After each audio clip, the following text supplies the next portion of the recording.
Hello, everyone, and welcome to another small screen Star Wars. As always, I am Julian Mush. I am joined by Daniel D'Souza. What's up? And Rachel Wilkinson. Hi. And we're going to be talking about the latest Mandalorian episode. If you're new to the show, we like to recap, discuss every single detail about the goings-on in Star Wars on the small screen. Right now, that's The Mandalorian, and it is, I would argue, peak Star Wars right now. It doesn't really get much better than Mandalorian, really. I don't know, maybe, Dan, you're a big fan of the Lego Star Wars special that just came out the other day? I haven't had the opportunity to see it yet. Oh, my God. I actually did watch it, and it is pretty fun. They do some fun, like, time travel stuff. My main question is, why are people asking if that's canon? Because I don't know. I don't know why, if you would look at that and say, wow, this Star Wars Lego special is sure fun. I wonder how that fits into the larger world. I mean, if it was canon, it's the furthest into the future as it goes, but no, it's not. The answer is not. I know. And forgive my ignorance here. Is it not the case, though, that parts of the original Christmas special are technically canon? No, they brought that in. They use pieces of it in, and like they'll probably maybe do stuff with this. So like retcon it in? Yeah. Okay, Gotcha. Like Life Day was invented for that special, as far as I understand, but it's like now a in-universe like holiday, right? Gotcha. At least for the Wookiees. Cute. Okay. So before we get into everything, I'll just remind everyone who is new to Small Screen Star Wars to follow us on Twitter at Tower Babblecast, which is confusing if you're just coming in for the Star Wars stuff. But we do a larger, more broad podcast called the Tower Babble Podcast, and that's where it all lives at towerbabble.ca. You can find everything we do there, including that flagship show. But follow us on Twitter at Tower Babblecast, Facebook.com/Tower Babblecast, and head over to our website, towerbabble.ca, like I mentioned before. We also do have a Patreon to help support the show. If you like the show and you want to help us keep the lights on, head over to patreon.com/Tower Babblecast, where we do monthly film clubs, and we'll be recording this month's film club tomorrow, I believe. Yeah. So that's exciting. And again, it's just $5 a month, and you can actually get access to the Discord as well. And there's been a lot of fun conversations around The Mandalorian and other fun stuff in the Discord, which you can get access to through the Patreon. So, without further ado, because this is a massive episode, I would argue, let's get right into it.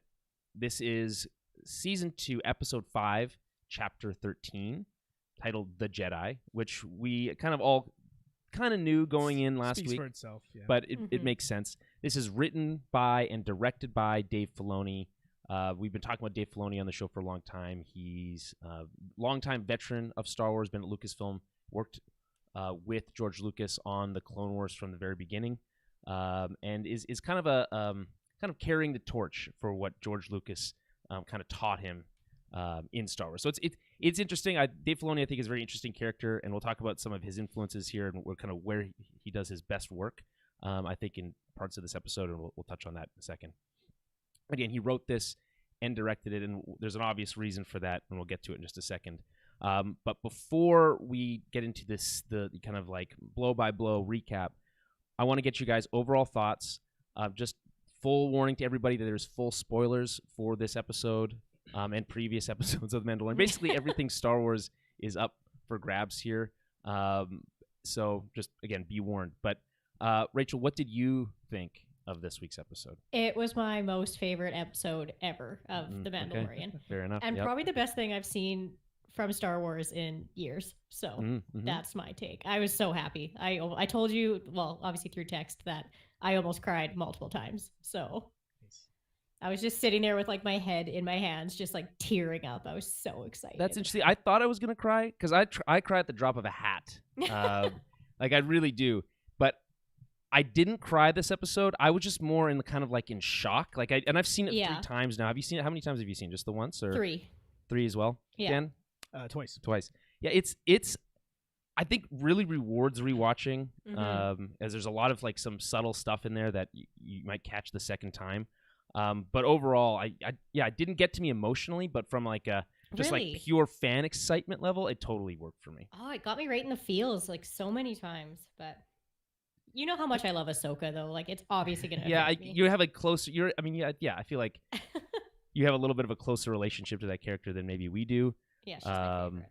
Yeah, and she is, I think, by the way, one of the best characters in Star Wars just because she's been around for so long now and is really well drawn. Like fans have done a complete 180 on the character over time, which I think is really interesting. A lot of people hated her Really? when she first appeared in the Clone Wars animated movie. Hated her. But that's not surprising. It was just something new. Yeah. Yeah, that makes and sense. a little childish. Oh, you're gonna give Darth Vader a little girl for a Padawan? Yeah. Fair That's what enough. they sounded like, I presume. So, But they have Yeah. actually expanded and explored that character probably more than most other characters in the Star Wars universe. You know, Mhm. Yeah. If, again, correct me if I'm wrong, but she was created by Dave Filoni, right? well, Dave Filoni and George Lucas. Okay. Yeah. So Yeah. that's why this is fitting. Now the episode overall, best of the season for sure, and likely best of the series. It's up there. I remember end of season 1 being pretty good as well, but Right. this is close. Mm-hmm. Yeah, there was some debate in the Discord and as well as online about where this fits in terms of best of. I'm kind of on the fence of this as well.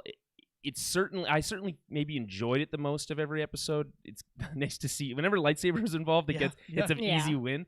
But there is something to be said about how well this episode stands on its own. And maybe that's not a fair criticism for an episode in the middle of a second season of a show.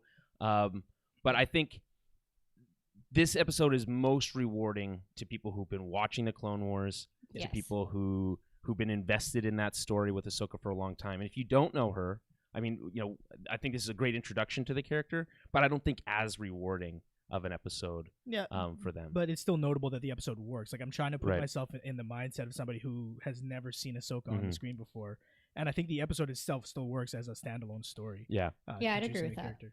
Well, and the episode's called The Jedi, and we get right away like that the Yeah. we know she embodies the look and feel of what most people know of the Jedi, Mhm. basically flawlessly. So that works overall for me. I think it's notable for a couple reasons, but I think the first one being that it took a year, like a season and a half, before we got Baby Yoda's actual name, Yeah. which I think is a pretty bold choice. You And I do? mentioned before, I think so. I think you could go that long without giving a character a name. Oh, I thought you think meant is- his name was a bold choice. Oh no, I I was don't like, think the name oh. is a bold choice. I Yeah. don't. I was like, I don't have a okay. lot of feelings about the actual name itself, but I'm going to try to use that instead of Baby Yoda. Mhm. I think going or forward. the child, which we've never used. No, Yeah. because that always felt manipulative, and Yeah. I always felt like Disney was trying to sell me on this idea that it's the child. It's like no. Everyone's calling it Baby Yoda. It worked, Right. man. I bought my niece the child toy the other day. Yeah. I know. for I'm Christmas. excited to see all the toys called like Grogu now, though. Right. I think that'll be good. Yeah. And I think overall, I loved the thematic homages to Western and samurai films in this. And we Yes, talked about yes. Western movies for the first episode. Like there's a lot of Western influence in episode 1, The Marshal. Yeah. But this brings both to the table, and it feels like an homage to an homage, because Star Wars is already an homage to those kind of like samurai tropes, the Yeah. Kurosawa stuff, and Mhm. and the old westerns. And this almost feels like a Dave Filoni homage to George, who was influenced by those things. So it's a little bit layered there, but I really appreciate it. It came out for me. And then obviously, again, I think this episode is just stunning to look at. We've been saying Yes. that every episode, but really they haven't faltered yet. And although we've seen Jedi before, for me, I think this interpretation is very fresh. Even for Ahsoka, we've seen Ahsoka, we've seen things she can do. This interpretation for me really feels novel in a lot of ways. So it really worked. Dan, what are your overall thoughts of this episode? Yeah, I mean, it's the first time we've seen her in live action, right? Mhm. But I think Rosario Dawson really captured the fluidity of her movements. Right. You know, it looks seamless to me on screen. So I didn't notice any sort of foibles there with the choreography. Mhm. Yeah, no, the episode overall, I loved it. Okay, good. Well, let's get into it because I think we all enjoyed it, and we'll see where we can, if we do have any gripes, where they are. So we're starting at Caladan, which is the city on the planet of Corvus, and that was where Bo-Katan had told Mando to find Ahsoka. And it appears to be under attack. We get this. I just love this opening sequence so much. It's very like stylistic. There's an alarm bell that's tolling, this big, massive bell, and these soldiers with gas masks run out as we pan to kind of the top of this city wall. And this one shot, I think, is like very painterly. You peer up over this wall, and you see this whole city, and it's all very symmetrical. and you get this like shot of the factory in the way at the very back there. Yeah. I think it's telling a story without any dialogue. Right away, you understand kind of what the stakes are here. And I also really like that they don't really draw this out at all, right? Like right away, as soon as you cut off of the city and understanding kind of like, okay, we've placed you in a place, right away it's lightsabers, boom, and there's people being cut in half. And literally someone gets cut in half. They don't show it. They do a really good job of hiding some of the carnage that lightsabers can do. Right. But someone does get cut in half in this episode. Presumably. I think it's pretty clear. At least minimum one person gets cut in half. So if you guys had that, someone gets cut in half on your bingo card, you make sure to take that point right now. So we get our first shot of the character of Lang. This is played by Michael. I don't know how to say this. Bain, Biehn. And this actor played Kyle Reese in Terminator. Right. You might remember that. Also Corporal Hicks from Aliens. Yeah, a little underutilized in this episode, I found.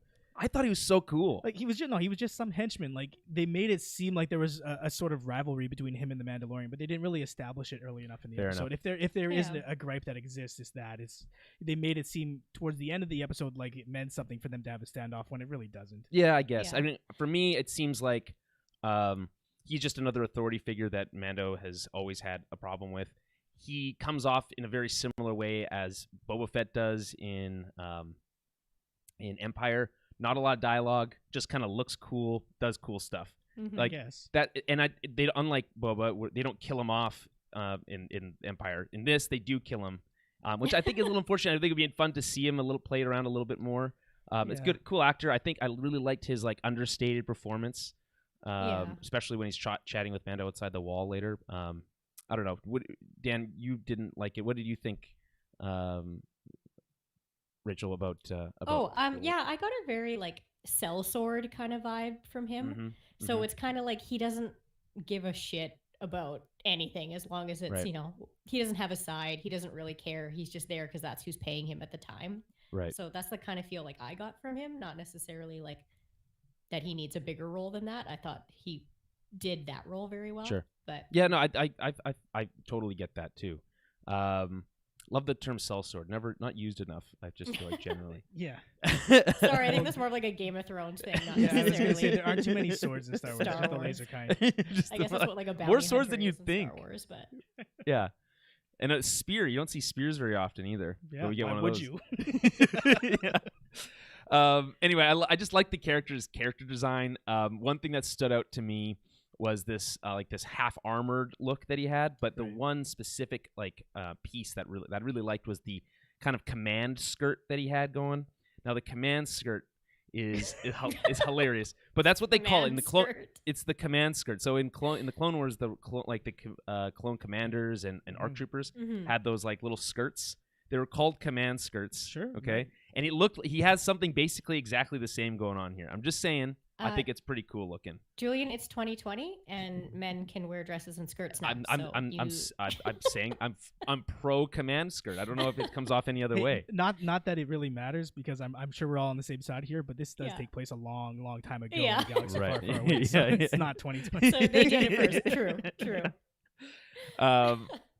But yeah, I mean, I just thought that was a cool little kind of affectation. Kind of gives that look of importance and obviously in charge of something. Anyway, he also has got a cool turtleneck thing going on, which I thought was dumb but cool looking. Okay, so we cut back to the woods outside town. We don't have to wait long to find out what all the commotion is about, because we're treated to some lightsaber combat basically immediately. We see two white-bladed lightsabers being wielded by a hooded figure, basically cutting through a bunch of soldiers. And we don't have to wait long to find out who that is, because we get a glamour shot, and I call it a glamour shot because it's clearly that's what they're trying to like. Hey, look who this is! Yeah. Of a female Togruta lit by her lightsabers, none other than first live action appearance of Ahsoka Tano. And I just think it totally is a awesome first introduction. I feel it's so easy to introduce a Jedi as being stoic, hidden under a robe. Right. Think of the end of Force Awakens, right? With Luke. Sure. I just feel like that's really played out. This is just like boom, let's get into the action. What did you guys make of this introduction of the character? It was beautiful. I loved it. Honestly, like I loved the contrast with like the darkness and then her like turning her lightsabers like on and off and getting the reflection on her face. Like I thought it was so beautiful. I just adored it. Yeah. I think it serves a similar purpose to Obi-Wan Kenobi in Episode 4. Like, it's just a mystical figure. There's not a lot of backstory. You can tell that there's a lot of history, like a deep personal history. None of it which is revealed. Again, I'm putting myself in the mindset of somebody who's never met Ahsoka before, right? Right. So it's very similar, I found, to the Ben/Obi-Wan Kenobi relationship to Luke. Right. Someone introducing the Force to the Mandalorian, which hasn't really been a part of this show either. Yeah, we'll get to that. We'll get to that scene. I think that's, for my money, the best part of the whole episode. Without talking about every single piece here, I do like the lightsaber effects. I think they look really, really good. Yep. They don't flicker as much, which was surprising, but maybe not so surprising because I'm used to that look. Even in animated and like the previous movies, they've had a little bit more of a flicker to them, but this felt more like a solid white. But we've never seen white lightsabers in live action before, so I don't really have anything to compare it against. And also the hum seemed to be a little bit like toned down, and I'm wondering if they did that just for that scene specifically to kind of give it a little bit more spookiness. Maybe. I don't know. Yeah. Okay. Anyway, I mentioned that time that she cut that guy in half. To me, this is nothing new for Ahsoka. No. It's very reminiscent of the time she decapitated 3 Mandalorians in the Clone Wars. But again, and we have the Clone Wars on in the background. Not those episodes. Just again, I feel like this, and maybe this is specifically a Dave Filoni thing, but they do a really good job of not shying away from the violence, but at the same time, kind of hiding it enough so that it's implied, right? Yeah. You're not seeing like full blown heads flying off, but hey man, they cut off that guy's arm in Episode 4, and it looks really stupid on the floor. Yeah, it looks really the first and only lightsaber cut that doesn't get cauterized. Right, it bleeds all over the place. Yeah, it does. And it's like pink blood. It's like a weird color. Okay. So Ahsoka proceeds to cut through 2 more soldiers as she used the Force powers to break a branch as a distraction. Really like that. Not to mention cutting through a tree and then using a piece of the trunk to knock out that other soldier. Also very cool. Badass. Yeah. Yeah. It was so good. Every novel use of the Force here, it's like we've seen. It's like I feel like we've seen it all, but then they do cool stuff like this, and I think that's really fun. The scene continues as soldiers start running away through the Force. She powers down her lightsabers and disappears into the mist/smoke/dust. A trick she uses a couple times to, I think, great effect. As the soldiers fall further back into a clearing, we see a woman with a spear emerge on the top of the wall next to Lang. This character is Morgan Elsbeth, who Ahsoka tells us about later. She's played by Diana Lee Insonata, and she's actually the granddaughter of Bruce Lee. So cool. And the daughter of other martial arts, like famous martial arts people. But obviously, here's my question though: is that character somebody that you guys recognized from anywhere before? No, it's brand new. No, she's new. Yeah, they introduced her, and I looked it up on Wikipedia. And there wasn't anything new. Why did she? It's kind of lame. They play it off as though that she and Ahsoka have a previous history relationship of some sort. I'm wondering if, but they probably do, right? This part of Ahsoka's own little arc that we just don't get to see. Yeah, I mean, yeah, I would assume so. Bo-Katan tells Mando to find her at this planet, right? It's like, how long has she been there? Probably long enough, for a while at least, right? A couple months maybe, minimum. It seems like maybe Morgan has more of a history with other Jedi, not necessarily maybe Ahsoka. But a lot of it's implied, and I don't think she's killed at the end of this episode. Right. So we'll find out, I guess, what maybe a little bit more history there. Maybe we will, maybe we won't, right? Or it seems like they're parting ways at the end of the episode, right? I mean, we know that there's a spin-off show in the works. There's 2 main possibilities. There's the Ahsoka spin-off. Obviously, this episode feels like a backdoor pilot for that, and then obviously the Boba Fett spin-off, which the first episode felt like a backdoor pilot for that in a way, potentially. So we don't know yet, but this is not going to be the last time we see Ahsoka in live action. Not, No, yeah. I hope not, at least. I'd be real mad. That would be very upsetting. I would agree with that. That'd be bullshit, and that's not happening. Okay. So we hear the 2 soldiers speak. Their voices are distorted by the helmets in a similar way as the bounty hunter helmet Leia wears at Jabba's palace in Return of the Jedi. They also are visually similar, I feel like, with like kind of the yeah. one slit. Yeah, they were. Morgan and Lang watch as Ahsoka takes out the remaining soldiers. There's this brief sequence where she's like in first. It's like cuts to first person for Ahsoka, and she like rushes up onto that. Odd choice. It's very like you usually see that in like a horror movie and stuff, and then they kind of play this idea of Ahsoka almost as like a horror-esque creature coming in like killing every single one of these soldiers a little bit. And I like it. I think it just again it's different and new. The one thing that is a weird I think visual choice. Just from a camera and everything also, about it's never been a part of the show before. It's a very deliberate choice. It begs the question why, and I can't answer that. I have a possible theory. I thought about this as I was watching it for the third time. So do you guys remember in episode 1, not of the show, but of Star Wars episode 1, Phantom Menace, when Obi-Wan and Qui-Gon are sneaking into the ship it's right at the very beginning. It's like when we first meet Qui-Gon and Obi-Wan.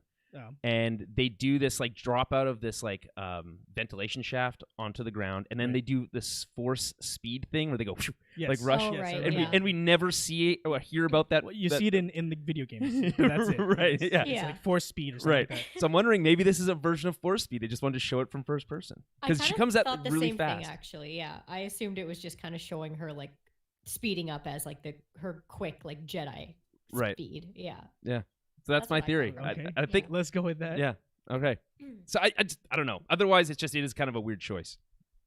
Anyway, Ahsoka has taken out the last soldier. She approaches the wall and speaks briefly with Morgan.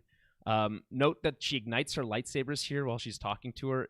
It's maybe either a show of force or something like that, or just because it looks cool. And then also note that Morgan calls her a Jedi, and we've heard Ahsoka be called a Jedi before, and then her basically say I'm not a Jedi, or kind of try to separate herself from the Jedi. She chooses not to do that here. She's much older than the last time we've seen her, and maybe she's decided to kind of adopt that kind of name again as a Jedi, or that take on that role. I don't know, but I think that is interesting. Did you guys note that at all? Well, I mean, clearly she still, regardless of what happened, has a soft spot in her heart for Jedi. Right. Like, she grew up as a Jedi. So obviously, after Order 66 and everything that happens to the Jedi, the name being evoked now probably doesn't salt the same wound for her. Right. You know what I mean? Like, I think she's gotten over that side of things, and now it's a badge of honor to be associated with the Jedi. Right. Yeah, I basically think the same thing, where it's like not that it doesn't mean the same thing, but it doesn't nowadays. Like, it's not necessarily a Jedi being a member of the Jedi Order and having to follow all the rules and the diplomacy. It's now just like a much different term than it was before, when she kept saying she wasn't a Jedi.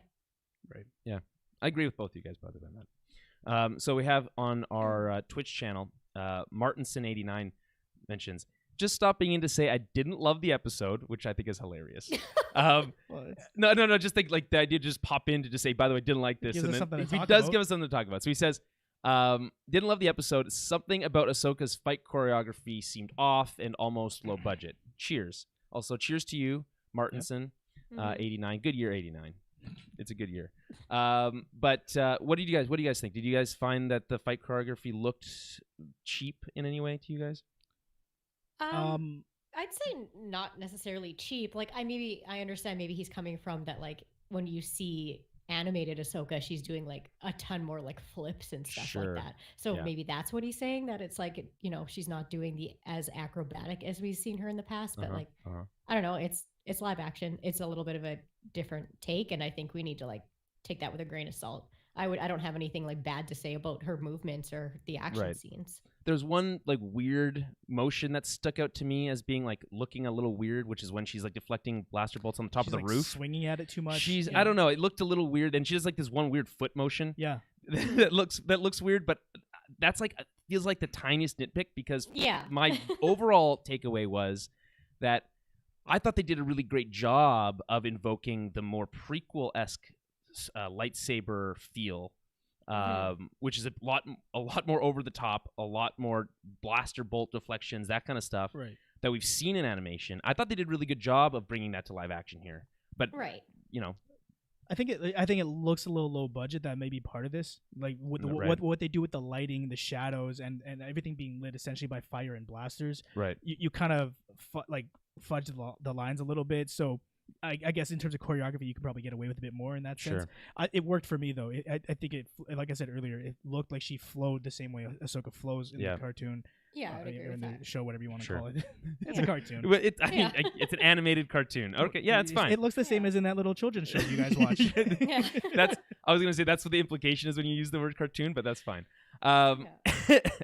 So yeah, okay, a great point, Martinson 89. Okay, so and by the way, we do this live Sundays, 7 p.m. Central. Okay, so we are on Twitch, YouTube, and Periscope.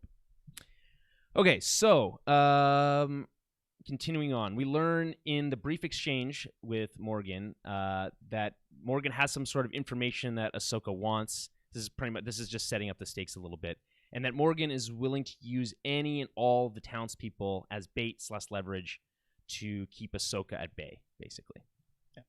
Yeah. We get a first look at the assassin droids here as well. I think they're very cool looking and resemble a lot like the droids that we mentioned this before, the ones that General Grievous had with him often. These bipedal droids have a similar look to them, but these assassin ones specifically have that kind of similar, particularly similar look, and I thought that was cool. And they also speak Huttese, which we find out later in the episode, which I think is interesting. They're HK models that stands for Hunter Killer. Is that true? Yeah, it's from Knights of the Old Republic. There's a character in the game that's HK. I think it's 47. HK 47. Yeah, he's Okay. Wow. So these are HK 87s. That's really cool. Yeah. So they went up several a few generations since the Old Republic. Yeah. Right. That's really cool. I didn't know that. That's okay. Awesome. It's just like a nod to it. But still, much of a reference. Hunter Killer. By the way, Hunter Killer is cool. The term, whenever it's used, is cool, and I think modern day, I think submarines is often where it's used most. But either way, I don't care. I think it's awesome. HK 47 has some really funny dialogue about like always calling people meat bags. Yeah. Oh, really? Yeah. He's like your classic like cranky old droid that like makes jokes about killing people. Okay. Yeah, just That's hates good. humans. Yeah. Okay, I like it. I'm into it.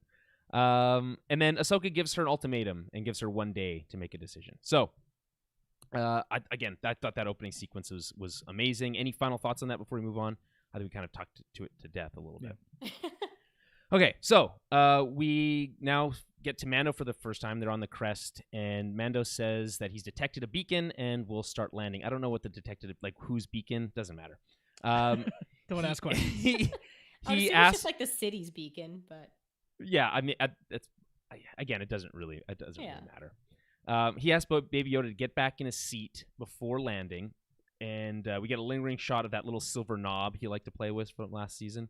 Yeah. Baby Yoda wants the ball and seemingly is struggling with what to do about being forced to go back to his seat. Is it like this? Like it's pretty cute. Yeah. And then so badly wanted him to like get in his seat and buckle himself up. So I think they missed out there by not having him buckle himself in. I agree with that.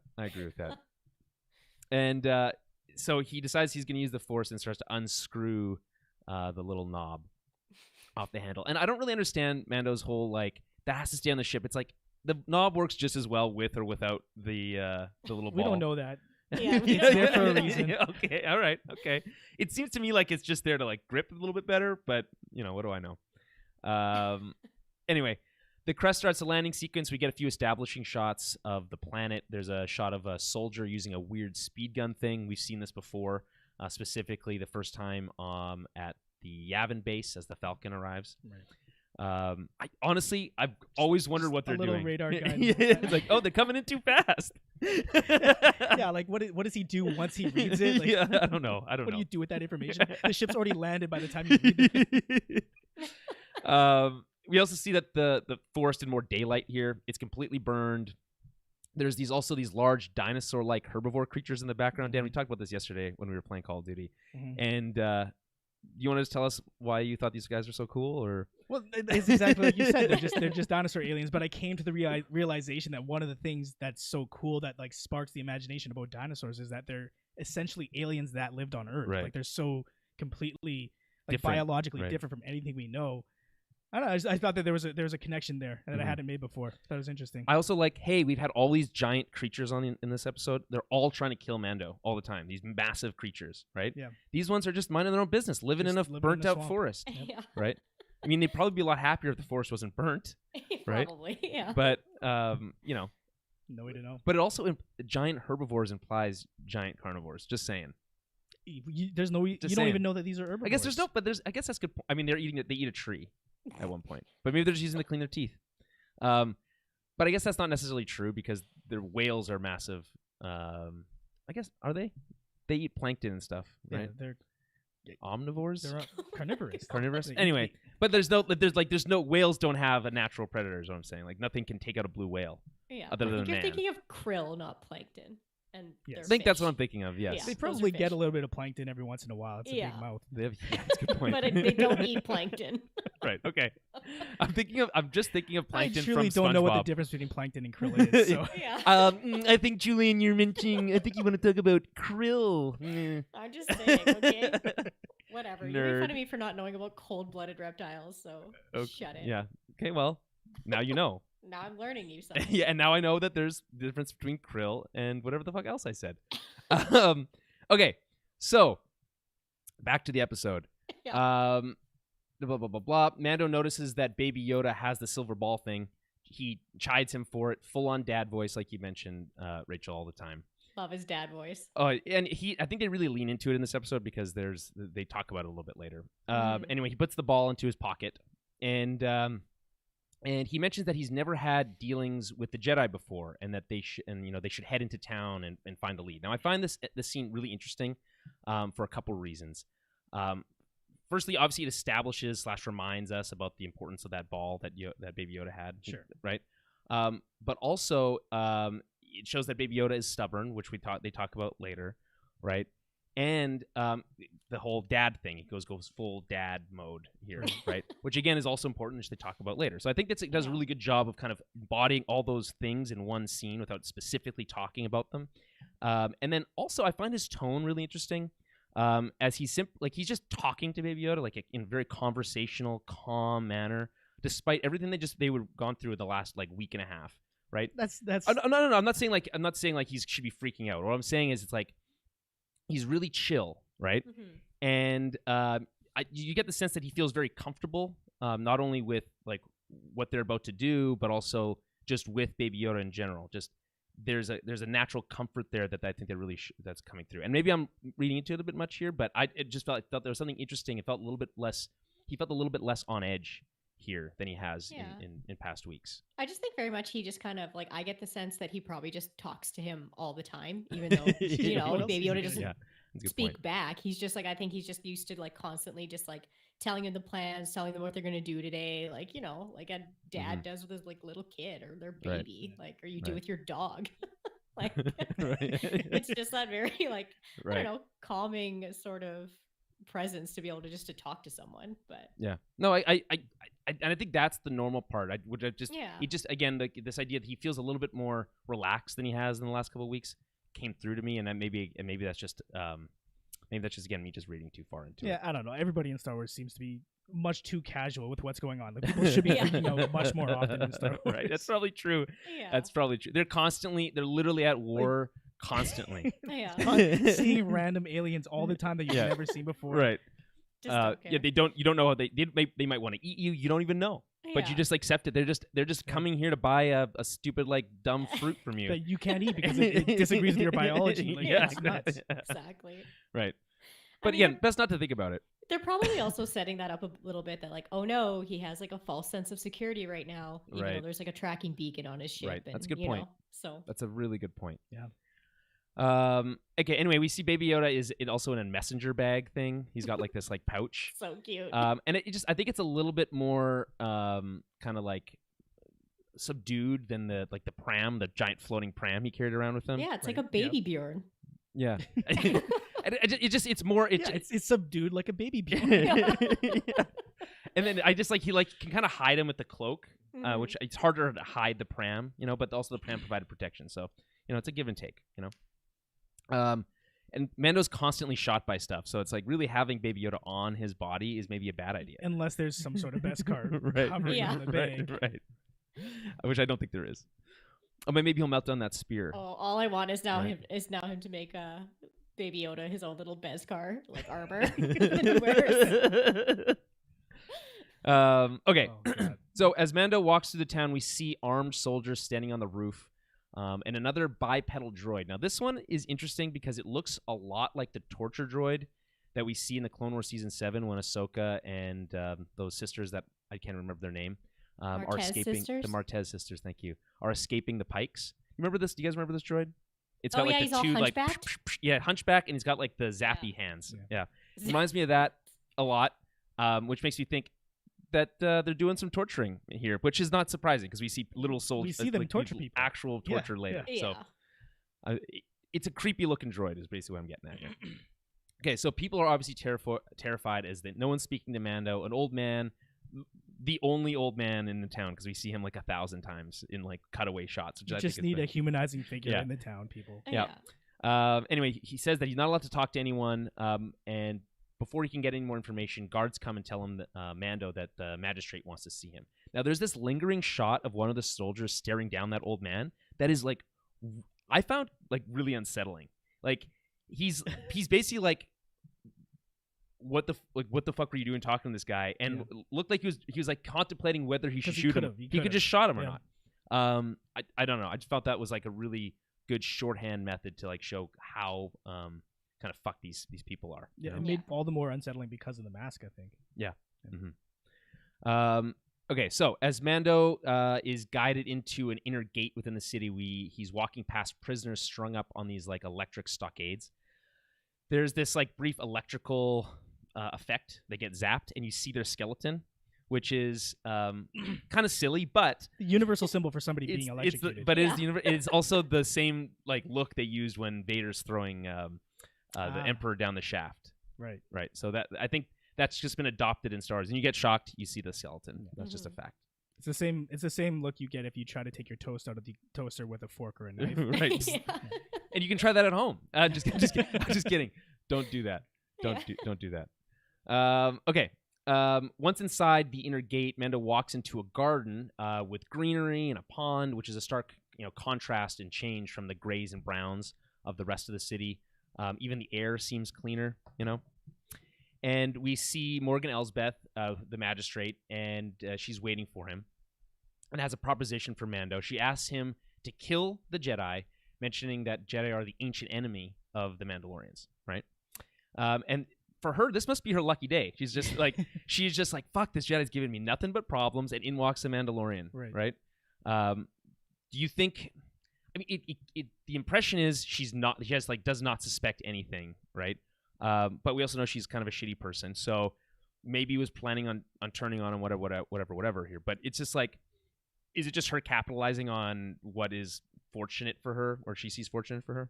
I think it has to be because it's all happening same day. Like, there isn't a lot of time here, so he's just found money to her. Yeah.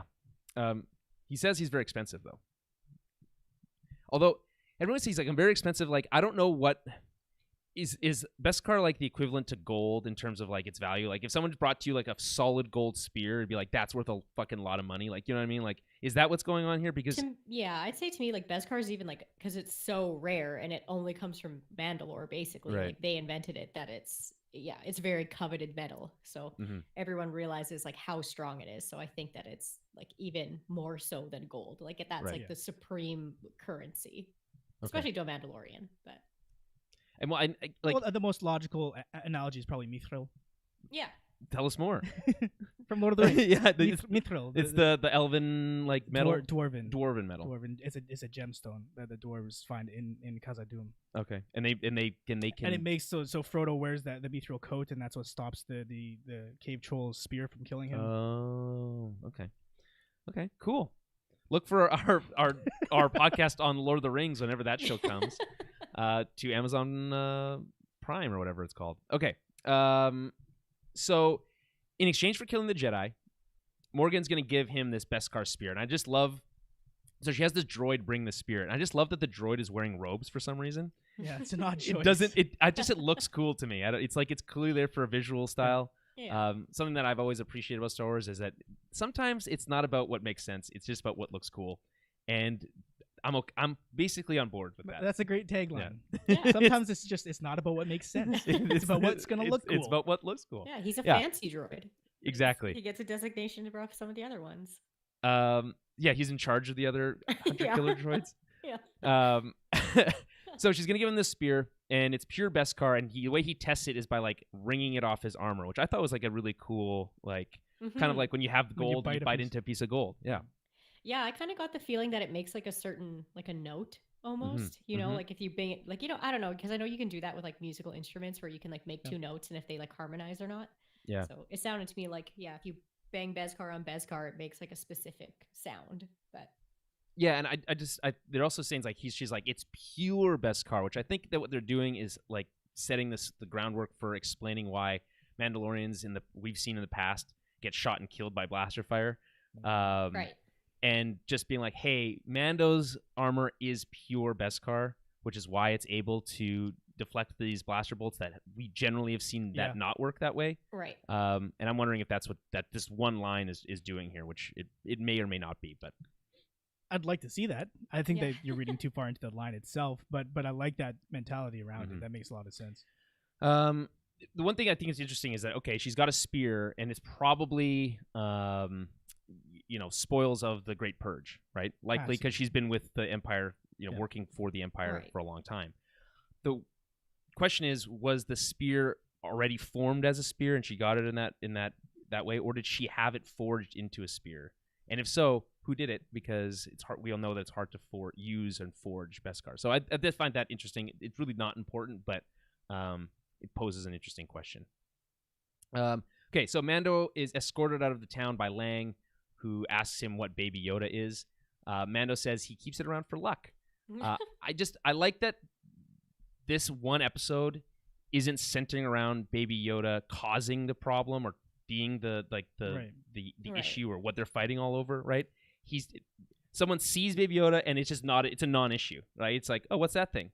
Oh, I keep it around for luck. It's my pet. And then it's like, it's just over with, because it just feels like anytime anyone else sees Baby Yoda, it's always a whole thing, right? Even think of like that episode, the Prison Break episode, when they find Baby Yoda that one time, and it's like everyone's fucking with it, but they set the precedent. Like they made it seem like he's the most sought after commodity in the galaxy, right? Yeah. So like there were bounty hunters after them left, right, and center. I think it makes sense for them to constantly be attacked by something. No, I agree with you. I just find it's refreshing for me that this one episode isn't about that, because I'm sure the rest of the season will be. Yeah, exactly. And then I liked Michael Bihn's. I don't know how else to say it. Performance. It just is like, you're gonna need it with like the good luck thing. I just thought that was really fun. Okay, so we get into the forest. Before we move on, anything about this section from you guys? No. Okay. No. We get into the forest, and Mando and Baby Yoda walk through the burnt-out forest looking for Ahsoka. And as they approach the coordinates, I don't know, they just knew where to find her. That's not clear. We see an overhead shot of an owl on a tree. Now, I loved this part. Is very important. This is very important. So the owl is so we don't know for sure, but I think we can say 99.9%, just because we've never seen it in live action before. But it's definitely an owl, and it's 99.9% sure that it's Morai. So Morai, we've seen many times before. Daniel's very confused. I was so excited about Morai. And anyone who's saying it's not Morai is just, you're wrong. Like, you're wrong. They normally, the one thing that you could argue is that they usually make Morai, like Morai's appearance more, they like to highlight it.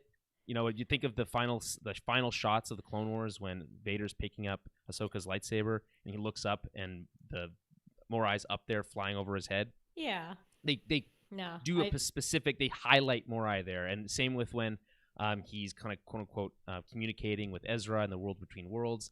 This is just really understated. It's just on the shot of a tree. It's not very long, and they don't do a close up. Dumb to be like, oh no, it's just like it's just a regular owl. Like, well, no, it's like also not. there's no other birds. Like we don't see any other birds, right? So it's just this one. Yeah. It's definitely Morai. Okay, we're just gonna go out on a limb here and say it's Morai. So Morai, for those who don't know, Dan, Morai was is a female convor. That's the species. Okay, with spiritual ties to the daughter, and that's daughter with a capital D. A force wielder from Mortis. Now, do you remember the Mortis episodes? Yes, I know, Rachel. I know you do.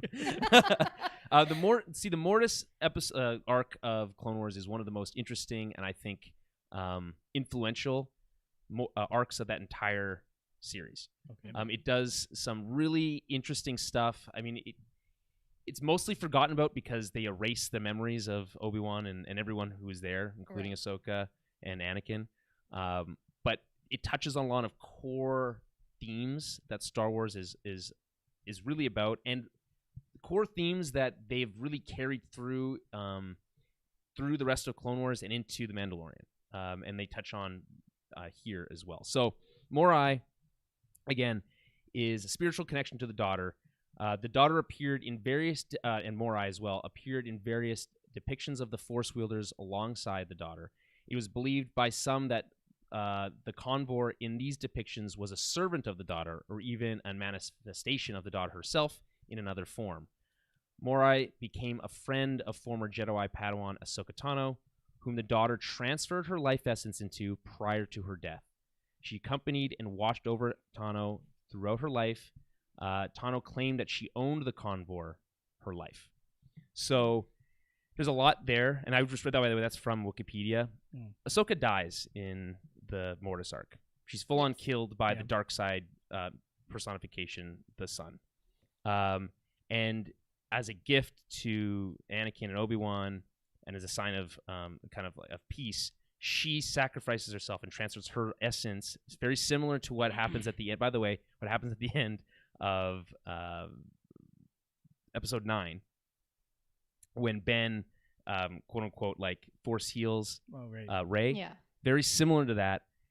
She transfers her life essence into Ahsoka, and then ever since then, Morai has been following Ahsoka around. Right. Kind of like a watchful spirit, or like a guardian angel. Yeah. So it's really interesting. And I think it's amazing that they decided to put Morai into this episode. I was shocked when I saw it. I loved it. I was so excited. I literally yelled. Ah! I was so pumped. And I'm sure we'll see Morai again as we go forward. And I think as they, as we go through the rest of Ahsoka's story, which I imagine they'll explore, either on, in CG in some sort of sequel to Rebels, or in live action with the sequel, a Rebels live action sequel, whatever it might be. I think we're going to see more of Morai and maybe explore that relationship over time. Okay, so Mando is spooked by one of the dinosaur-like creatures, only to be ambushed by Ahsoka. He uses his armor to protect himself, going as far as using the flamethrower and the cable to keep her at bay long enough to tell her that Bo-Katan sent him and trying to like defuse the situation. Now, I like this moment not only because it's like cool to look at, but it's also cool because he's using the weapons/tools that the Mandalorian ancestors created specifically for this type of interaction. Right? Loved the it. armor and the flamethrower and everything that the Mandalorian like gear is all about is designed to fight Jedi. So he's using it to fight Jedi.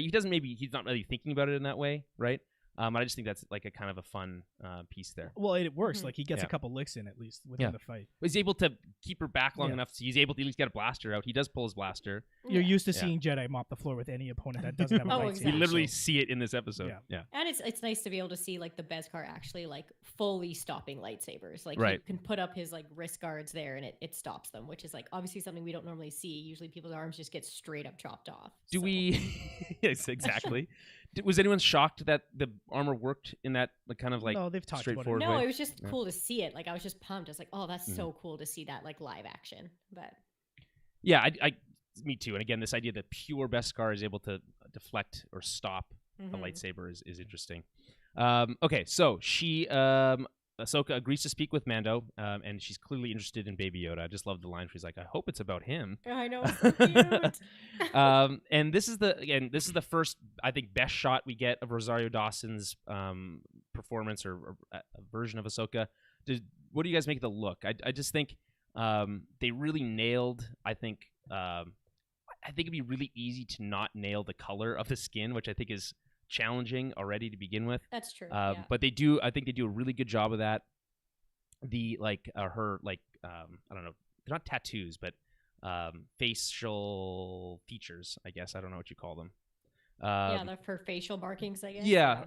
They don't look cheap. I think they look good. just like, you know what I mean? Yeah. They look like good prosthetics. Like there's little wrinkles and stuff in the creases where they would naturally bend. So Yeah, and I like it that looks tangible and real. Well, they also look older because of the wrinkles too, which I think is important. I mean, everyone always compares to all these characters who are appearing for the first time since last time we saw it was in Clone Wars or around then, and then comparing it to what we see of Ben, and it's so funny. Or like to Obi-Wan, where he's like, man, he had a rough couple of years on on Tatooine. Yeah. But I mean, desert living will be hard on you. So.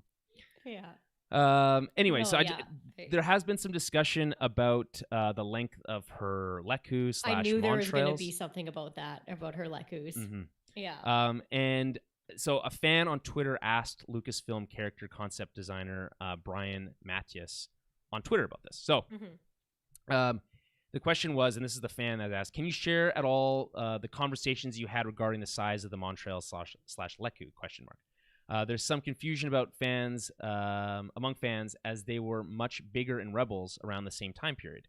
Figured it was just impractical for the actors, but wondering if there's anything else to it. So Brian Match's response was, yeah, pretty much that was the chief concern. From animation to live action, I did a ton of design exploration for her and their appropriate size for the actor with consideration for stunts and movement. I'm sure I'll get to discuss at greater length in the near future. We do know that there's a behind-the-scenes series like they did for Season 1 of Mandalorian for Season 2. Coming, on Christmas Day. So, great. Yeah. I really enjoyed that whole series. So me too. So I wonder if I have to imagine they're going to explore that. Will probably be this whole episode's like mini thing where they explored the transition from animation to live action. We talked about this. Was it the episode with Bo-Katan? With Bo-Katan, you have to understand when you're going from animation to real life that it's like there's obviously going to be some differences, and some things that are like very easily animated aren't easily to replicate on a real person. So like I understand that her Lekus looked longer at the end of Rebels, but But I mean, we also don't know like how her species necessarily ages. Like maybe they grow and then shrink again. Like we don't necessarily. Maybe she went to see her stylist in between. Yeah, they got a little trim. I don't get the impression that they're like trimmable. No. But I don't know. No. They'd be like, go trim your horns. Like I don't like We trim our fingernails. From reading her like the novel Ahsoka, like if one gets cut off, they don't grow back. Okay, interesting. So, because there is like she runs into another Togruta and one of his Lekus is cut off. So yeah, it's like they don't really grow back. It's like So like, what do they do? Are they just like cartilage? Do they have a function? Maybe I mean I can't remember how they. Maybe it's like deer horns. Yeah. Like they don't really have a function. Like they kind of use them for stuff, but not really. They seem more like they're flesh than horns to me. No, they're more flesh than horns. I think. But, interesting. Yeah. Well, I mean, I guess same thing for any of the kind of anything with Lekus. Yeah. I don't know. I thought they nailed the look. I thought she looked perfect. Yeah. I had no qualms with anything about her. Also, very happy that they gave her pants. So. Yeah, same. You know how bad I've talked about this in the past, where I'm like, stop putting. The real question is female Jedis in skirts and saying that like that's how you can fight people. Like that's not. Well, the Jedi, the male Jedi wear these giant robes. To be fair, although they also drop them off themselves when they're about to. But whatever. Yeah, we talked about this before, where it's like when you first see Ahsoka, she's in like a literal tube top, a mini skirt, and then now it's like, yes, thank you for giving her like proper fighting gear for someone who is like. What are you talking about? The skirt's a sign of respect in the army, right? That's right. It's a command skirt. It's a command skirt. It's a command skirt. Okay, but any thoughts on Rosario? Her performance, her casting, the choice. I think it's a great. I love Rosario Dawson. I think she's an amazing actress. And I think she does a great job here, and a lot of really nice nuances and small little things that she does. I think makes it look pretty good. Yeah, absolutely. She really embodies sort of the more mature, seasoned version of Ahsoka, right? Like, so she doesn't have any of that sort of childish side of her. When they originally announced it, I couldn't see her as Ahsoka, but in this episode, she did a phenomenal job. Yeah. What really strikes me is that like I didn't have any like jarring moment of like, oh, that's Ahsoka in live action. It just felt natural, which I think is exactly what they're going for, right? And I think a testament to the design that they did for live action here. Yeah. And just by the way, for those who I know, there's people out there like I know who feel like Ashley Eckstein was kind of like given short shrift, who voiced her and kind of gave life to the character since her creation. This it's very normal for characters in animation to be performed or be played by other actors in live action. That's very normal in Hollywood. Happens all the time. They had a nice exchange, both Rosario and Ashley did on Twitter. So it seems like they're at least publicly and kind of cool with it. I don't know what the behind the scenes stuff is. I'm not going to speculate on that. Sure. But I also don't know if she would have been a great fit for the live action performance either necessarily. It's hard to say. But I know there's people who are thinking that. I think we might be overthinking that a little bit. I would agree with that. Yeah. As long as you make sure that she does get credit for what she did with the character in terms of bringing the character to life from start to finish in the show. Yeah. I don't think anyone's gonna forget about Ashley's performance. Like she's no, of course not. Clear, key to the character, right? So okay.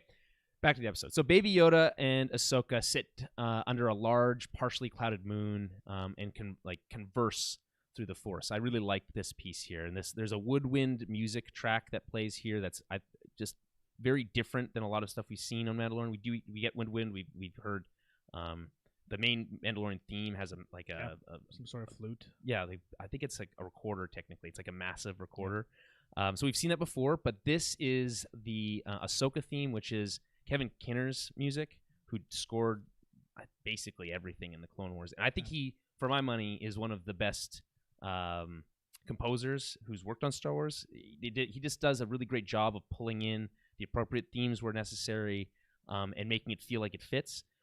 Mandalorian's music is very different. It still feels like it fits, but it is different. Kevin Kinner was much more closer to traditional Star Wars kind of operatic style music. Right. So they bring that in here, and I think it's jarring because of how different it is from the Mandalorian's music, but not from Star Wars. And it does help bring the world kind of flush it out, connect it a little bit, I think. And they play Ahsoka's theme, which Kevin Kinner helped create, obviously, and to great effect. Ahsoka's theme is really all about loss and tragedy, and I've never really thought about it. I kind of thought about it because it plays it again at the end of this episode. I never really thought about it like that, but she has lived through all these events. Most of the people we've seen go through these tragic events in Star Wars don't live through all of them. Ahsoka's been through the very beginning, through the Clone Wars, past the Empire, all that, and alone for major swaths of it. So it's kind of sad, and I think the music is kind of sad, and I think it works really well here. Did you guys notice that at all? The musical choices or Ahsoka's theme even? I didn't necessarily notice her theme, I guess. I don't know, maybe I did. I really enjoyed how wise the music sounded. Like, I know we're going to get to it, but when she's sitting there, obviously kind of communicating with Baby Yoda there, I just found the music to be very it just gave me a sense of understanding and a sense of wisdom. And specifically, they actually do when she says, I only knew one other creature like this or being like this before, a wise master named Yoda. The Yoda's theme does briefly play for a second there, which I always think is nice when they can bring those in. Okay, so she explains that Baby Yoda and her can feel each other's thoughts, and then does this proceeds to do an Obi-Wan impression and briefly explains the Force to Mando using similar language. And we also learn Baby Yoda's name, Grogu. Yeah. Grogu. So Grogu. Cute. When he just you guys like it? Turning his head every time Mando said it. No, that's the best part. Grogu? Yeah, like a dog. It was so cute. I like it. I do struggle a little bit with this concept of Grogu's was, she says he was trained by many masters at the Jedi Temple at Coruscant. And when the temple fell, he was hidden, right? Right. But I struggle with this dissonance between Baby Yoda acting like... It seems like they can just use whatever they want. Sometimes he's like a full-on baby. Other times he's like a toddler. Sometimes like a dog. It's not... I don't think it's consistent with this idea of this creature's been around for 50 years, sure, right? I'm not saying it needs to be wise like a 50-year-old man. What I'm saying is that if he has been trained, has worked with masters for a long time, and we don't know how the species ages necessarily. We know they live for a long time, right? Right. Which, by the way, this concept of like Baby Yoda's too attached to Mando, he'll outlive Mando by like 10x times. You know what I mean? Like that doesn't necessarily work either. But I find that inconsistent. I don't know, Dan. Yeah, no, I thought the same thing. Like, so this show takes place 30 years after the fall of the Jedi Order, something like that, give or take. So Baby Yoda is 50. 30 years ago, it was 20. Like, how much time did it spend at the Jedi Temple? Right. It's hard to say, of course, but you would expect it to have had some sort of training, having been there for a period of time. And it seems like he's just not at all trained in the Force. I mean, I don't know. She says specifically, Ahsoka says it takes a lot of training and discipline to wield the Force. But the way it's presented in the show, it feels almost like it's new, like it's a surprise to Baby Yoda when he first, or to Grogu when he first uses the Force. Right. And maybe they're giving us a new perspective. It's like maybe that's not actually what's happening. Go back and rewatch those episodes, and maybe we see it from a different perspective. True. I don't know, but I just found that to be a little inconsistent. But I think ultimately I think that's a little bit nitpicking. Yeah, I'd say, I don't know. My thoughts on that would be a little bit like, okay, say it's about 25, 30 years ago. So he was still pretty young at that point. Maybe he's only 20 years old, which in his infant, like slow progression state is probably like very young. If at 50, he's still kind of just babbling and kind of toddler-esque. Right. So I don't know, like how, we obviously don't know too much, but when Jedi Masters are training very, very young children, like it might just be the very beginnings of it. Like just seeing like, okay, like it might just be like throwing a ball back and forth and like the very simple things. So it might not necessarily be like full blown like youngling training. It's just like he was going through the basics, but he was kind of too young to almost remember it at this point. And it is interesting, like her saying like, hey, she felt these memories, and that there's a moment where when he's hidden away and then taken from the temple, they become dark and clouded. And I like that. It just, again, very core to that kind of way that we've heard Jedi speak in the past. I have a very incorrect fan theory about this. Okay. You don't know if it's incorrect? Oh, well, here's my theory that is going to be too stupid. Okay. And mine is that when R2 and Anakin go to the Jedi Temple, R2 leaves the ship and puts Baby Yoda inside of him. Saves him. That's your theory? That's also R2's redeeming quality as to why he drove Anakin there and let him murder all the younglings and then drove him away. That's a good point. It's a great point. So it redeems him because he saved Baby Yoda. Okay, yeah, but and that's actually really funny because I've seen a lot of memes talking about it's like Anakin missed one, like a youngling. Yeah, exactly. It's because, and that's why his memories are dark, because he's inside R2. Makes sense. It's literally dark. It's like it's dark in there. That's not thematically dark. Logic. I mean, you're right. We don't know for sure, but so maybe one day we'll find out. Okay, fair enough. That's really funny. Master Skywalker, what are we going to do? There's too many of them. Okay. Terrible. Okay, so Ahsoka goes on to say that Grogu's memories became clouded and dark. She says she's only known one other being like Grogu, a wise master named Yoda. Ahsoka wants to know if Grogu can still wield the Force. And I just love Mando's retort to Ahsoka telling him about how the Jedi Order fell a long time ago. Because he said, "Hey, I was told to bring this baby Yoda or Grogu to a Jedi. I found one, and now you're kind of being like dismissive." And she's like, "Well, so did the Empire, but it still hunts him." Right. I love that line. He doesn't know or necessarily care about the hardships that she and the Jedi have been through, but he does know that she's a kindred spirit with Grogu, that they have a connection, right? And he knows what he's been through, Baby Yoda, Grogu. So for him, it's kind of it's matter of fact, like the way he says it. But I think it cuts to the bone for Ahsoka. It's like, hey, listen, man, like I get that you've been through a lot, but you're the only one here who understands Grogu. Right. I can't. On a different, like completely different level. Who can help right? Him. And you're just saying you're reluctant, and he hasn't even gotten to the part where she's full on said no yet. And he's just, I think he's a little. I mean, this is normal, right? This is the refuse the call situation, right? But I think they do a really good job of explaining why here. why she feels reluctant. Yeah, she's in the middle of her own adventure. Like, right. It's like it's a lot to ask of someone to say, "Here, like take this baby," right? I get that. Yeah. I get that. Anyway, so she agrees to test him in the morning, after he rests, and maybe able to sleep sitting up. Hilarious.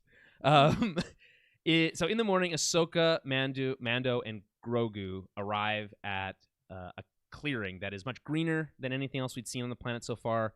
An area where life is kind of clinging on and returning to the forest, right?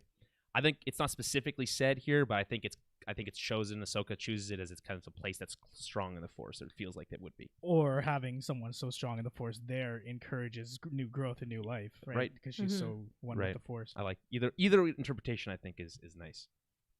So Mando places Grogu on a boulder, and Ahsoka uses the force to pass him a stone, and I really like the way she does it, kind of instead of like it just lifting off and floating away, kind of like pushing it. I like that. Yeah, I like that too. And is this during this scene, by the way, we get a really good shot of Ahsoka's lightsaber hilts as they're like on her hips. I think the design of her lightsabers is like one of the coolest lightsaber designs. So cool. Out there. They look like samurai hilts. They do. Samurai sword hilts. Yeah. They're so cool. Like especially after playing Ghost of Tsushima, where you have like the two blades. Right. It's really, I think it's really cool. Mm-hmm. I would love to own one of those hilts. They're probably so expensive. I don't. I made some a couple years ago, so. What are you gonna sell them to me? I don't know. Yeah, you can. I made them out of child's samurai sword, and then I took a child's lightsaber and shoved it inside the samurai sword hilt. Sounds like a pretty technical. Sounds pretty technical. I don't know if I could do it myself. Yeah. Okay. They look great. Okay, so. I find it really interesting. Like I think they do a lot of really good work with Grogu's like facial animations here.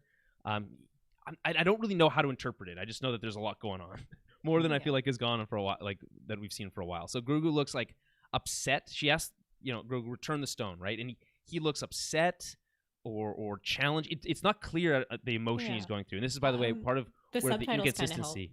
Okay. What does he say? There's a lot of like grumbling, like instead of saying cooing, it's like saying he's grumbling, and like that kind of thing is very cute. Yeah. But part of that, like that inconsistency of turning like how smart really is, or intellectually mature is Grogu, becomes challenging here. Like, okay, is he contemplating something, or what's happening here? Mm-hmm. Yeah, it seems like he's hesitant, like he doesn't want to use the Force. Right. By the way, we're also just saying we don't know it's a boy, right? No, we do know. Yeah, we do know it's a boy. They talk about it from the very beginning, like the original scientist. I guess he's referred to as a he at some point, so they just accept it. Yeah. Also, we never talk about how Ahsoka apparently never met Yaddle, who we only appeared in episode 1. This is the other thing that bugs me about this. Okay, so now there's a third one of this species. Right. What bugs me about it is their origin is a mystery, but it's a mystery to the audience from the creators. Right. It's not a mystery in universe. Well, it is, because no one, even the people at the Jedi Temple, don't know. Okay, so how did Yoda, Yaddle, and this baby get there? Where did they come from? I don't know. They came from somewhere. We don't know. No one knows. No one knows. So then, but the idea that those three are keeping a secret is ridiculous. Like there's a secret planet. Like, the idea that Yoda won't tell anybody where he's from, like if that is how it's meant to work in universe, is ridiculous. That sounds very much like Yoda, though. It does kind of, but like you have to figure it out on your own. Something and he just like says it in a riddle, and then he's like figure it out. Like, it's right. It's like, or maybe it's not where I come from, but it's where you come from. Yeah. Something like that. Let's just be honest. It's a mystery because it's cooler to be a mystery, and nobody's actually thought about it. Well, someone has. George has thought about it after the fact, and apparently has told Dave, and has told people working on the show. The information is known, and it'll probably be revealed in the show. I think likely. Yeah. But we just don't know yet. So I don't know. That doesn't really bug me that much. I mean, there's a lot. Like I said, there's a lot going on in Star Wars. It's like, if you really try to think too much about it, it starts to unravel. Well aware. Yeah. Yeah. Okay. So Grogu's struggling with the stone. He just drops it to the ground. I did like that look. Yeah, he just grunts.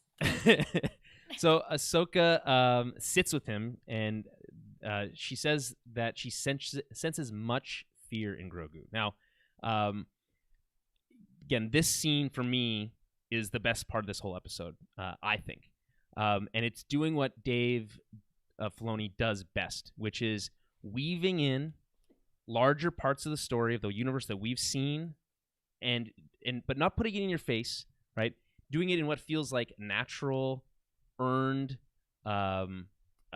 dialogue and visual representations of things we've seen before, to either make them make more sense or to provide more character development to a character we know or haven't seen in a long time. In this case, we're catching up with Ahsoka, the furthest in the timeline we've ever seen her. This is after she struggled, or with facing off against Vader and finding out the truth about Anakin, and then being saved from the future, technically, by Ezra. That's a whole other thing. We can get to that when Ezra probably appears in the show. But she says that she senses great fear in him. When was the last time you remember hearing someone say that? It's Yoda talking to Anakin, right? And it's there's this reflection that we're seeing here of a Yoda-like character, but from the opposite perspective. That they're the one afflicted with fear and anger, right? Again, part of the inconsistency of not knowing how mature Baby Yoda is makes this difficult, because you could probably, if you could read the thoughts of a baby or a toddler, they're probably scared of a lot of stuff, Yeah. right? Sure. Like they don't have the context to understand why, something that is innocuous may not be scary, right? Mm-hmm. We all have parents. Do we live in fear of our parents dying all the time? I don't think we do. It's something it's just inherently known. Upsetting when it happens, but it's not something we're constantly afraid of. Sure. In this case, they're saying that Ahsoka's saying that because of the attachment Baby Yoda has to Mando, that's too much of an attachment, and can because of that be manipulated. It's a liability, right? Right. Right, and you can draw direct parallels to Anakin and his mother, Mm-hmm. and Padme and stuff like that. But he's, I don't know if it's necessarily fair. It seems like to me it's actually Ahsoka here who's afraid, right? That's kind of what I get from it, is that like she's kind of thinking like, we've seen this before, and it's very fresh in her mind. I think like when she talks about it, you can like see the pain in her eyes when she's like honest. Like she's obviously talking about Anakin, and you can just see how like she's scared because she saw it happen once and she doesn't want to see it happen again. So I think it would make more sense if the character didn't live 100 years or 1,000 years. Yeah. If like the species didn't live 1,000 years, I think that makes more sense. Right. But just taking it at face value, I really like this kind of callback to the Clone Wars and her relationship or attachment to Anakin. I think that's really fascinating. Dan, did you pick up on any of that, or did you feel less so from Ahsoka? More so, it felt like Baby Yoda was the one who was hesitant or reluctant or reticent to use the Force, and having her mention that it's due to his past being dark and clouded. That leads me to believe that whatever series of events occurred after he left the Jedi Temple, right? Like he probably used the Force in a dark way, out of like just lashing out to protect himself, and that's why he's refusing to use it now, because he associates it with some sort of dark memories from that period of time. That's sort of where I was going with it. I don't think that that's necessarily consistent with his character, because he eats living animals all the time, like, just when it feels like a snack. So and like we've seen him use the Force now, just casually in this episode when he's like unscrews the thing from the right. And the first time he used the Force, though, it did result in that creature being killed. I don't know, like maybe it's grasping at straws, but the idea of it, maybe the first time, like when in the X-Men, when any one of the mutants discovers their powers for the first time, they're terrified. Exactly. So something like that having happened while he was being taken away from the Jedi Temple, I think makes sense. Yeah. I wonder if we'll ever get a flashback to that. That would be like a flashback so to cool. that would be one of the I'm just especially given how cool they made that other flashback look with the droids that looked like Goofy in episode 2 and 1. Right. And now you've got imagine these clones going through the Jedi Temple. Right. Look, I'm getting shivers, guys. This is the coolest thing. They have to do it now. They have to do it now. It'll look really cool. Andrew XT_official on Twitch says, "Suh, dudes." I wasn't sure what that said at first, and I was like, and I read it. Okay, he's saying sup. What's up? Without the P. Okay, so where was I? I lost my spot. Okay. Ahsoka asks Mando for his help, so he's like, okay, I'm gonna try something new. He says Grogu is stubborn, and that if he listened to him, that would be a first. Ahsoka shares some Yoda-like wisdom about, first to Mando, and then has him do the same test that she just performed. And I love when Mando throws the stone away and says, "See, I told you he's stubborn," after like 2 seconds of trying. And it's like, Dad. And Ahsoka gives him a look like, "Oh, really? He's the stubborn one?" Like, I like that a lot. I really liked her whole like aura right here. Right. It seemed like she was just very wise and kind of standing back, and it's like, I don't know, it gave me that like Jedi Master vibe, right? Yeah, and I think it's all knowing, and she's just like, no, like I'm calm, I know what's going on here. Like she's like, just do it, like it's gonna work. I think this is the happiest she seems during this episode as well. I think she's clearly tortured by certain things, right? And she's searching for answers, and she's cutting through soldiers, and like that's gonna weigh on you. But seems like she's kind of centered here a little bit, and a little bit more at peace. Yeah. Okay, so at first, the kind of experiment doesn't work again, but he thinks to use the silver ball thing, and Grogu pulls it, with ease to himself. Mando gets really excited here, again doing that dad thing, like, I knew you could do it. But Ahsoka says that she can't train him. This might be and I said before, this is the best part of the episode, but this whole thing is, and I think again you get those instant flashbacks, PTSD to Anakin, the Clone Wars and everything. And so I'll just have the dialogue here. He formed a strong attachment to you. I cannot train him. The Mandalorian says, "What? Why not? You've seen what he can do." Ahsoka says, "His attachment to you makes him vulnerable to his fears, his anger." The Mandalorian, all more reason to train him. I just feels like so traditional, like these conversations we've had. I just like it played out again. No, I've seen what such feelings can do to a fully trained Jedi. She's obviously talking about Anakin here. To the best of us, and that's probably the best kind of like one line of dialogue in the episode for my money. Mm-hmm. I will not start this child down that path. Better let his abilities fade. I've delayed too long. I must get back to the village. Yada yada. But like this idea of her advocating for like, hey, the Jedi Temple's fallen. He's already, he's too old to train as a Jedi, which again we've heard that before, and advocating for basically just letting his abilities fade. I think it's like it's kind of sad. I think. Oh, it's so sad. Yeah. She abandoned all that a long time ago. It's clear to her that kind of power shouldn't be wielded by anybody, Jedi or Sith or anybody in between, right? So Mando says, the Magistrate sent me to kill you. I didn't agree to anything. But by the way, they just really lean on the very specific language. This whole series does. He doesn't agree to kill her. He just says, where can I find her? Yeah. And obviously in the real world, that's an implicit like agreement, right? And that's obviously what he's playing off there. But like, he's just banking on, I didn't specifically say I would, so it's fair. Yeah, not on technicality. There's no contract, yeah. which has happened to him now a couple times. So he's just like, fuck, he's finally learned. Okay, so she seems to agree to this deal, that he'll help her if he promises that the Baby Yoda will be, properly trained. Again, specific language. Yes. So she agrees, though similar to Mando, blah blah blah. Doesn't make any specific promises. Mando once again is trading his skills for gooder service, which has basically been the entire show. They have a brief planning segment where Mando mentions that the soldiers are armed with A350 blaster rifles, which you can actually use in Battlefront 2. And those, like you mentioned before, those HK-87 assassin droids, and that Lang looked ex-military. And then combined, even your laser swords would not be able to protect you from all the firepower. Which I think, I don't know if it's Rosario smiling earnestly and honestly, or that's like just that was part of the acting. But either way, it's great because she seems very amused by the language. Of course they would. By the language of the laser swords specifically. I just think it's so funny because people got so upset when Luke called them laser swords in Episode 8. And now they've doubled down on it a couple times in the post-Episode 8 Star Wars.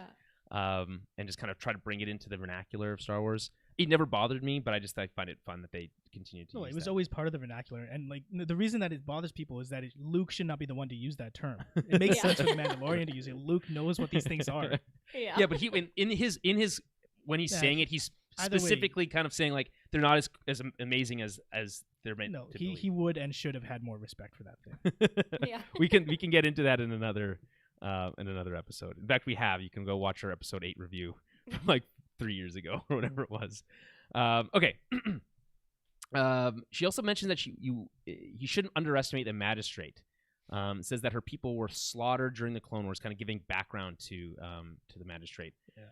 And that she let her anger fuel an industry that helped build the Imperial Starfleet, plundering worlds and destroying them in the process. And he says, like, it looks like she's still in business because the planet looks like it's in rough shape. By the way, there's this look from the planet from top down as they're coming in, have these big swaths of burning sections, very similar to what we've kind of seen visualized as Kashyyyk in the post-Clone Wars era, where massive swaths of the planet have been burnt down and industrialized.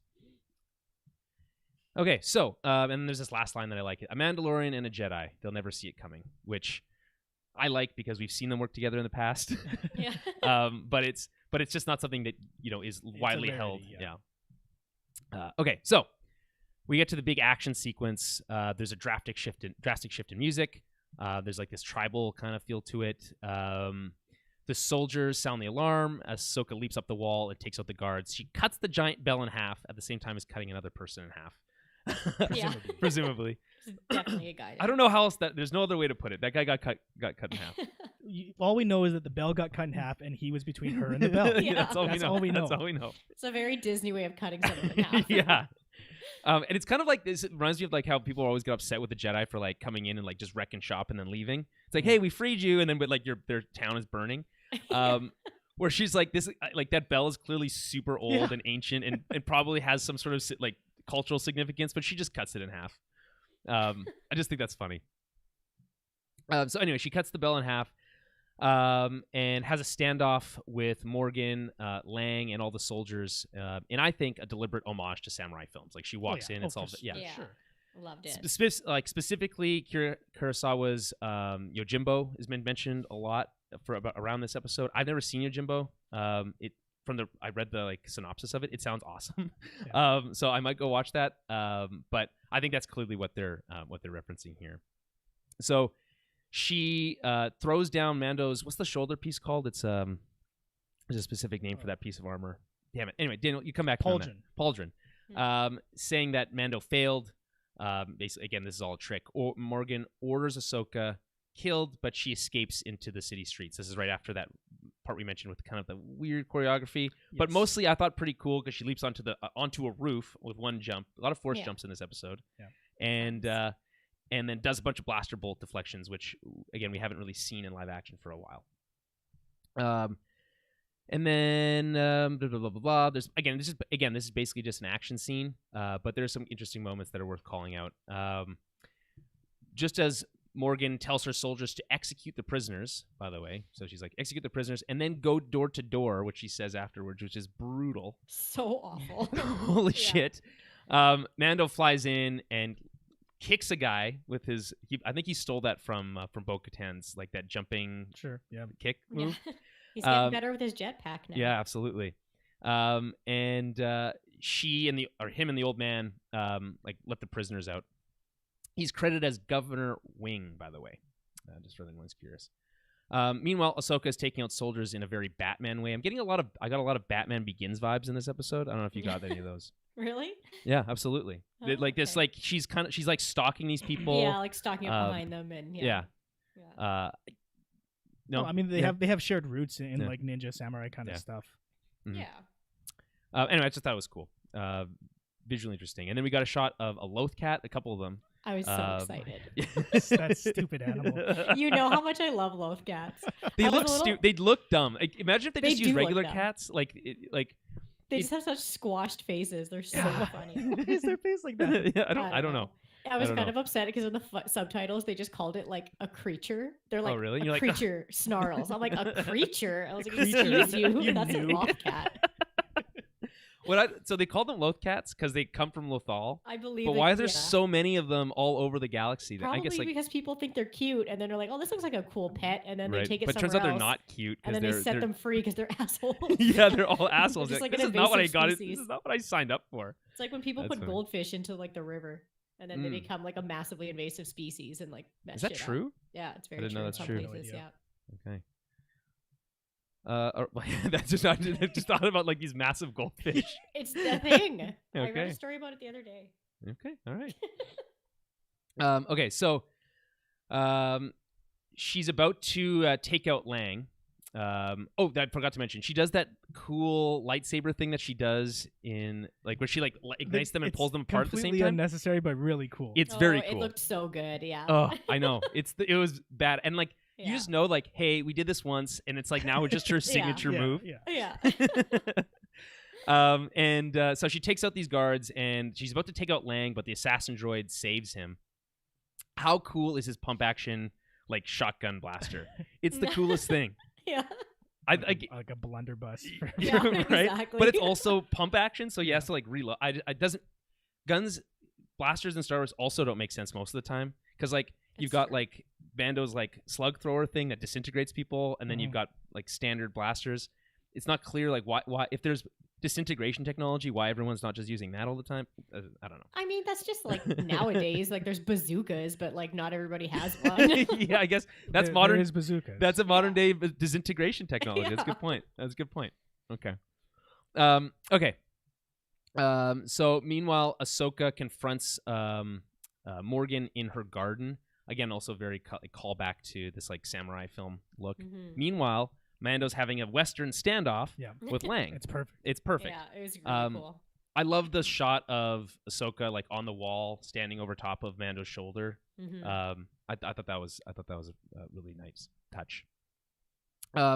So while Ahsoka battles Morgan in a very I think stylistic way from a visually, but it also sounds really cool, the way that the Beskar kind of makes the sound. The standoff is happening outside. Do you guys have any thoughts about this whole sequence before we kind of get into the final beats here? I just love any time in any movie or TV show when characters are fighting on a suspended bridge like that. Yeah. It's the coolest it's just thing. Mortal Kombat to you? I know it's Mortal Kombat, and it's the coolest thing in the world. It'd be only cooler if it was spikes or acid. Yeah, it's just water. Yeah. So they're fighting. Obviously, Morgan has training. She says not to underestimate her. Right. Can hold her own against a fully trained Jedi. That's pretty impressive. For a couple minutes. Yeah. Yeah. And I think part of it is that she's not trying to kill I was her just going to say I think that, yeah. she could if she wanted to. She probably could really easily. Yeah. And she also doesn't do the thing where it's easy to disarm someone if you just cut their hands off, which we see happen a lot in Star Wars. But she doesn't do that. And it could have been. I think it would have been fun to have a one hand dismemberment, which is kind of a running thing in Star Wars now, and people get their hands cut off. And she almost looks like she's gonna do it at one point. She almost looks like she's doing the Dooku, the move that Anakin pulls on Dooku. The easiest thing in the world would be just to slide it down. Yeah, right. Yeah. But we don't know how that works. Maybe it's not that easy, Daniel. I don't know. Anyway, she loses one of her lightsabers during the fight, and so cool. She switches her form. She goes back to her original single lightsaber form when she was first introduced. Do you know what form it is? I feel like I don't know the forms. You know them better than I do. I don't remember. I don't know the forms. She's using some sort of backhand version. I can't remember which one that is. It's pretty cool though. That's the point. Anytime you can do this flippy thing and then hold the sword back on a backhand, obviously I always cooler than regular. Ahsoka usually. I find that she has always one that's backhand when she fights. So I was a little, at the beginning, I was like, why isn't she holding any of them back? And then when she did, I was like, oh, there it is. Oh, there it is. Okay, nice. She was doing that. She was doing the Rocky switch up. Yeah. Switcher stance. Yeah. Okay. So she loses a lightsaber. Don't worry, it's fine. We've seen lightsabers work underwater. It's gonna be fine. I know people might be worried. Some people might be worried. It's oh, she broke one. It's like an iPhone. They can't get wet. iPhones can get wet now. Yeah. Okay, so Lang acts like he's surrendering, but Mando wins in the standoff just by simply outdrawing him. Yeah. Which again, I like that whole deal. Oh, the whole time when he's going to put down his thing, you're like, he's obviously when I saw that too, I was like, where does he think he's gonna hit Mando with that shot? I was like, where he's all Beskar. You're gonna unless you hit him straight in the throat. You have to be such a good shot to be able to go from crouching to stand. And it's also another one of those tropes that's a little frustrating. It's not a Star Wars trope; it's an action movie trope where the guy has the gun already trained on the Mandalorian, all you would have to do is pull a trigger. But then he like pretends to surrender only to pull another gun. It doesn't make any sense. Like just turn that one. Yeah. And that one's that one's like you're gonna hit something. It's like it's the shotgun version of a blaster. So yeah, it's a good point. I did like his little line about this cause not being worth it. Yeah, whatever. That was the very sellswordy thing I got from him. Like he doesn't care. He's just like, I'm done with this. Like, see you later. Mm-hmm. I have no quarrel with you, Mandalorian. Yeah, exactly. Okay, so before cutting away to everything else that happens in the episode, we see a very quick scene where Ahsoka asks Morgan about the key information she wanted from her at lightsaber point, right? Where she says, I'm not going to give you that choice. This is for her doing that. The question she desperately wanted to know is, where is Grand Admiral Thrawn? So cool. It's super cool because I already thought the introduction of Ahsoka in this episode was like, we didn't need any more than that. No. You know what I mean? Like they already name dropped Yoda. Like we got all the cool stuff. It's like, okay, I'm feeling pretty good. This episode could end any time now, and I'll be happy, right? Yeah. And then they drop this little nugget, right? And cool. It's super cool because it poses a lot of interesting questions. So for those who don't know who Grand Admiral Thrawn is, Thrawn was invented actually as a expanded universe character for it's a trilogy of books called Heir to the Empire, I believe, that came out in like the 80s. And he's really, really cool character. They really, really changed the character very much when they brought him back into canon in Rebels. And again, we mentioned him briefly on a couple of previous episodes, but he was played in Rebels by the brother of Mads Mikkelsen. And he has this very distinct voice that's really, really cool, and I think they could easily bring him in to play the character in live action. Oh, yeah. Yeah. And so Thrawn, I'll just give you guys just a quick background. This is from Wikipedia. Thrawn, and his full name, I'm not even going to try to say it. It's so fucking crazy. Okay, I'll try. I remember reading the beginning of his book and trying to figure it out, but I can't remember what it is now. Mithra Narudu. But he was also born as Kiavna Nuru. Anyway. Mithron. This is where the Thrawn part comes in. Mithron Naruto, I think. Yeah. So anyway, it comes from the middle piece. So Thrawn is a Chiss male officer of the Chiss Ascendancy, which the Chiss Ascendancy, by the way, is such a cool sounding combination of words. Sure. Mm-hmm. It's a great sci-fi term. Yeah.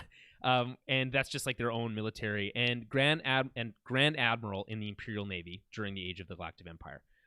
An alien Imperial officer with striking blue skin, red eyes, and an angular face. Thrawn was well known as a brilliant and ruthless strategist. He believed that in order to achieve victory in war, one must know their enemy. As such, he dedicated himself to understanding the philosophy, the art, the culture of his opponents, which included the Twi'leks of Ryloth and warriors of Mandalore. There's a whole thing on Wikipedia. Yeah. The last time we saw Thrawn was in Rebels, and it's in the finale of Rebels, when Ezra Bridger, who's like a Jedi Padawan, uses, I'm not making this up, giant space whales to... They have names. Yes, they do, and I don't remember what they're called off the top of my head. They're giant space whales to transport him and Thrawn on his Star Destroyer, which has a really cool name. I'm trying to think of what it's called now. Oh, it's Chimera? The Chimera. Chimera? Yes. Yes, which is a cool name for a ship. So he takes the Chimera, and they use these space whales to transport them to some unknown part of the galaxy. No one knows where. These space whales are introduced earlier in the season, in season 1, I believe, in the series. They're called Purgils. Purgils. And they're kind of like the early, they naturally can use hyperspace to travel.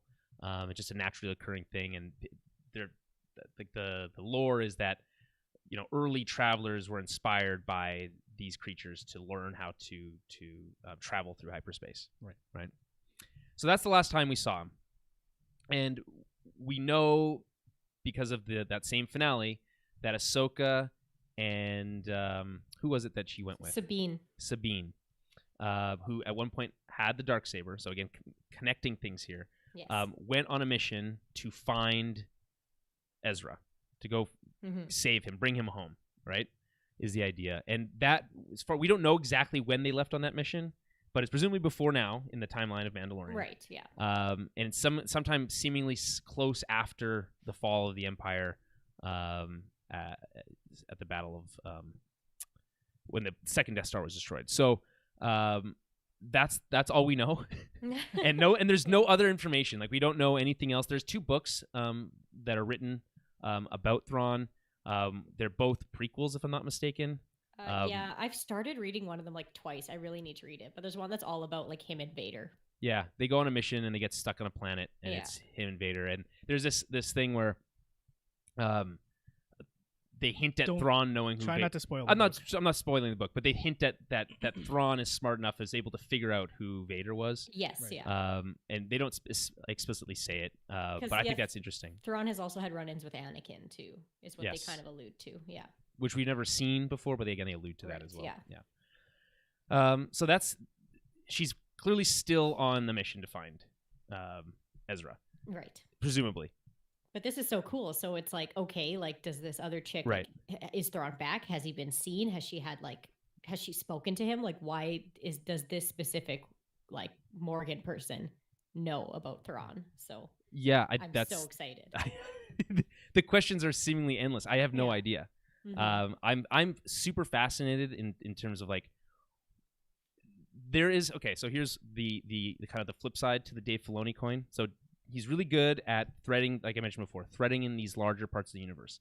But you can also argue he's really bad at killing off his own characters. He's like he almost never does, and that he likes to loop too many things together. So including Thrawn here might be, for some, a step too far. Like do we really need that piece too? Unless it's to set up her own show, which case it has to be. Which in case then fuck True. yeah. Yeah. I'm fine with that, like 1000%. But so if you guys are betting, if you were to bet, is it an Ahsoka spinoff, or is it a Boba Fett spinoff, or is it both? I think Ahsoka's more likely than Boba Fett, but I think it's also very likely to be both. Like they've made it very clear that Star Wars, their focus is going to be on Disney Plus, right? Streaming Star Wars as opposed to big screen Star Wars, right? So those will come too, but yeah. But like the focus is going to be more of this type of show, and this has been huge for Disney Plus already, and it's their headline show, it's right? It's their biggest thing. Yeah. So more of this would be welcome both for the company and for the fans. I think that's what they're leading to here. This really felt like this was like episode 4 of an Ahsoka series, and this is like a crossover event. That's what it feels like. Right. Yeah, the backdoor pilot feeling. I don't know. I'm really on the floor, like on the fence about it. I said almost on the floor. I'm almost on the floor about it. I'm floored. I'm really on the fence because I don't know if we need a Boba Fett spinoff, because isn't that just the Mandalorian? It's just another helmeted dude going around. Like, I don't know what that's about, unless it's like a mini series designed about like him coming back into, like, I don't know what that's about. Honestly, I don't know. The other side of me, which is a little bit more cynical, thinks that an Ahsoka show, even though she's extremely popular, isn't as easy to sell to mainstream fans as a Boba Fett show is. It's true. And I don't think that's fair, because I would argue that an Ahsoka show is 10 times more interesting I would than agree, a Boba Fett show. But I don't.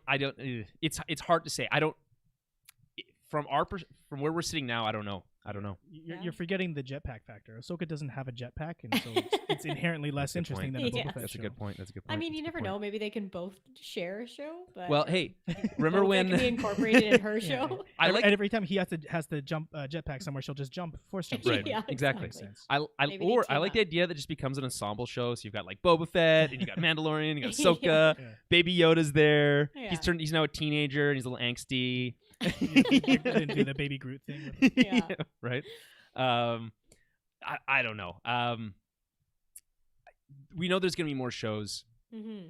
I'm wondering if we know that Cassian Andor show, if that ever comes, will be be set previous to this. There's too many question marks at this point. But it seems like to me we're gonna continue following the story, because why else the fuck would you introduce this concept of Thrawn to the wider audience? Because no one knows who fucking Thrawn is. No one watched Rebels. I do get a lot of like parallels between Thrawn and Moff Gideon. I feel like they're very similar characters. Mm-hmm. Like, so you never know. Maybe like he's back, and he could be a student of like Gideon could be a student of Thrawn. Yeah. Him and Gideon now, like, okay, Thrawn's come back, realizes that like the Empire's gone to shit, and he's like, huh, okay, and maybe he meets Gideon, and then maybe that's where this goes about them being tactical geniuses together. But which is higher ranking, Grand Admiral or Grand Moff? Moff, I think technically you're right. Yeah. You're right. Yeah. Yes. I'm pretty sure because like it seems like Moff would be the highest ranking, but I don't know. Yeah, because I believe like Tarkin bosses around. Tarkin is higher than Grand Admiral. Yeah, I agree with that. I think what's interesting about Thrawn, a couple things. One of them is that he's an alien in the Empire, which is extremely rare. And not only is he an alien, he's a high-ranking alien. Like they didn't just give him like any random job. He earned this this. They invented the Grand Admiral rank for him essentially. Okay. Because there wasn't one at the same. It's similar to how they came up with like Grand Moff. Grand Moff wasn't a thing, but Tarkin made it one. He's like, I'm gonna be the boss of all the bosses. I decided, and then went on to do that. So like, I just like that concept, and I've always found like Thrawn is a little bit more. He's less sycophantic to the Emperor, and so this like post Empire or like era here where you got this like the Imperial remnants. And the rising of the First Order wouldn't, I don't think, appeal to him as to Thrawn. I don't think necessarily. The First Order might a little bit more, just because it's not wearing these trappings of following the orders of a dead man. But this idea of like what's it called, Operation Cinder, where the plan is to just scare everyone back into line by destroying a bunch of planets when the Emperor dies. Wouldn't be something he would be like cool, let's go do it, he would question it more. So it'd be interesting to get his take on what this like new world is like. He would see it would be too wild. He doesn't like or not chaos, so he'd want to bring order back.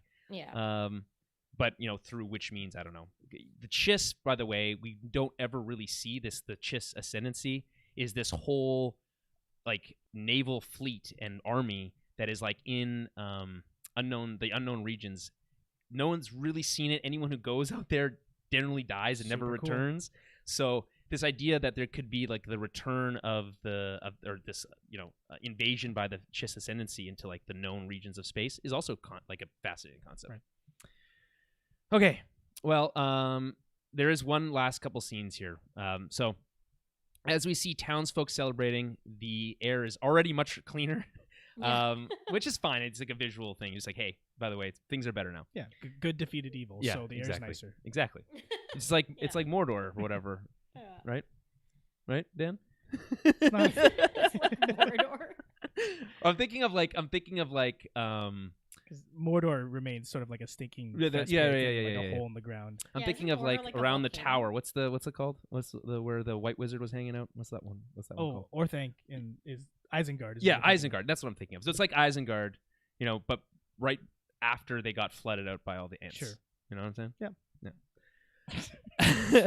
I'm trying to relate to you and your stuff.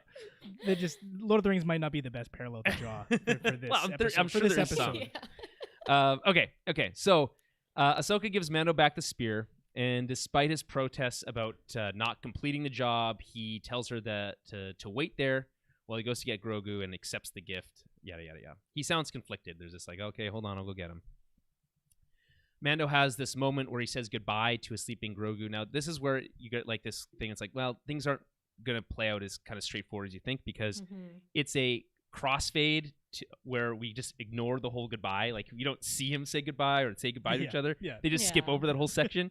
In an actual goodbye, I would hope that we would see it. You know what I mean? Like, that they wouldn't just skip over that moment. There would be riots in the streets. Did it not give you like a massive heart attack when she's like, "Oh, where is he?" And he's like, "Oh, he's in the ship." Like, I was like, "Oh no!" Like, I thought he was going to go back to the ship, and the ship was going to be gone, and Grogu was going to be gone. That would have been crazy, but no, I felt pretty good. I think really? from a pacing standpoint, I feel like that would be a. Yeah.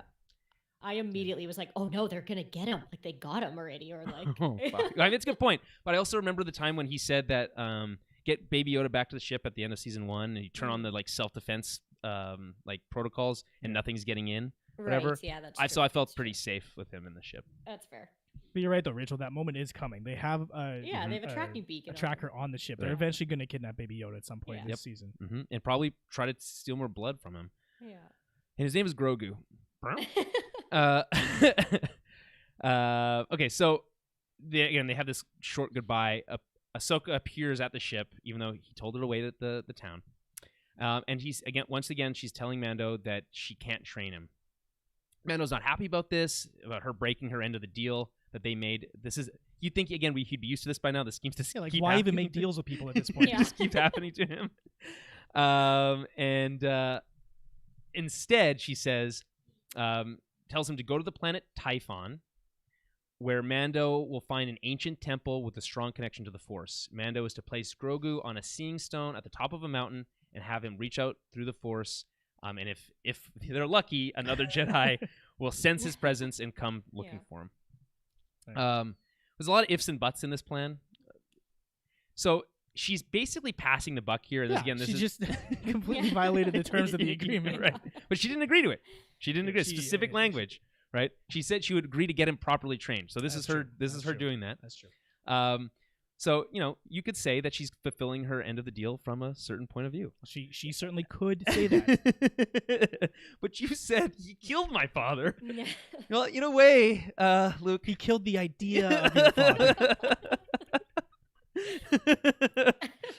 I like the interpretation that when he's yelling no when he says that he's his father, he's really just upset that Obi-Wan lied to him.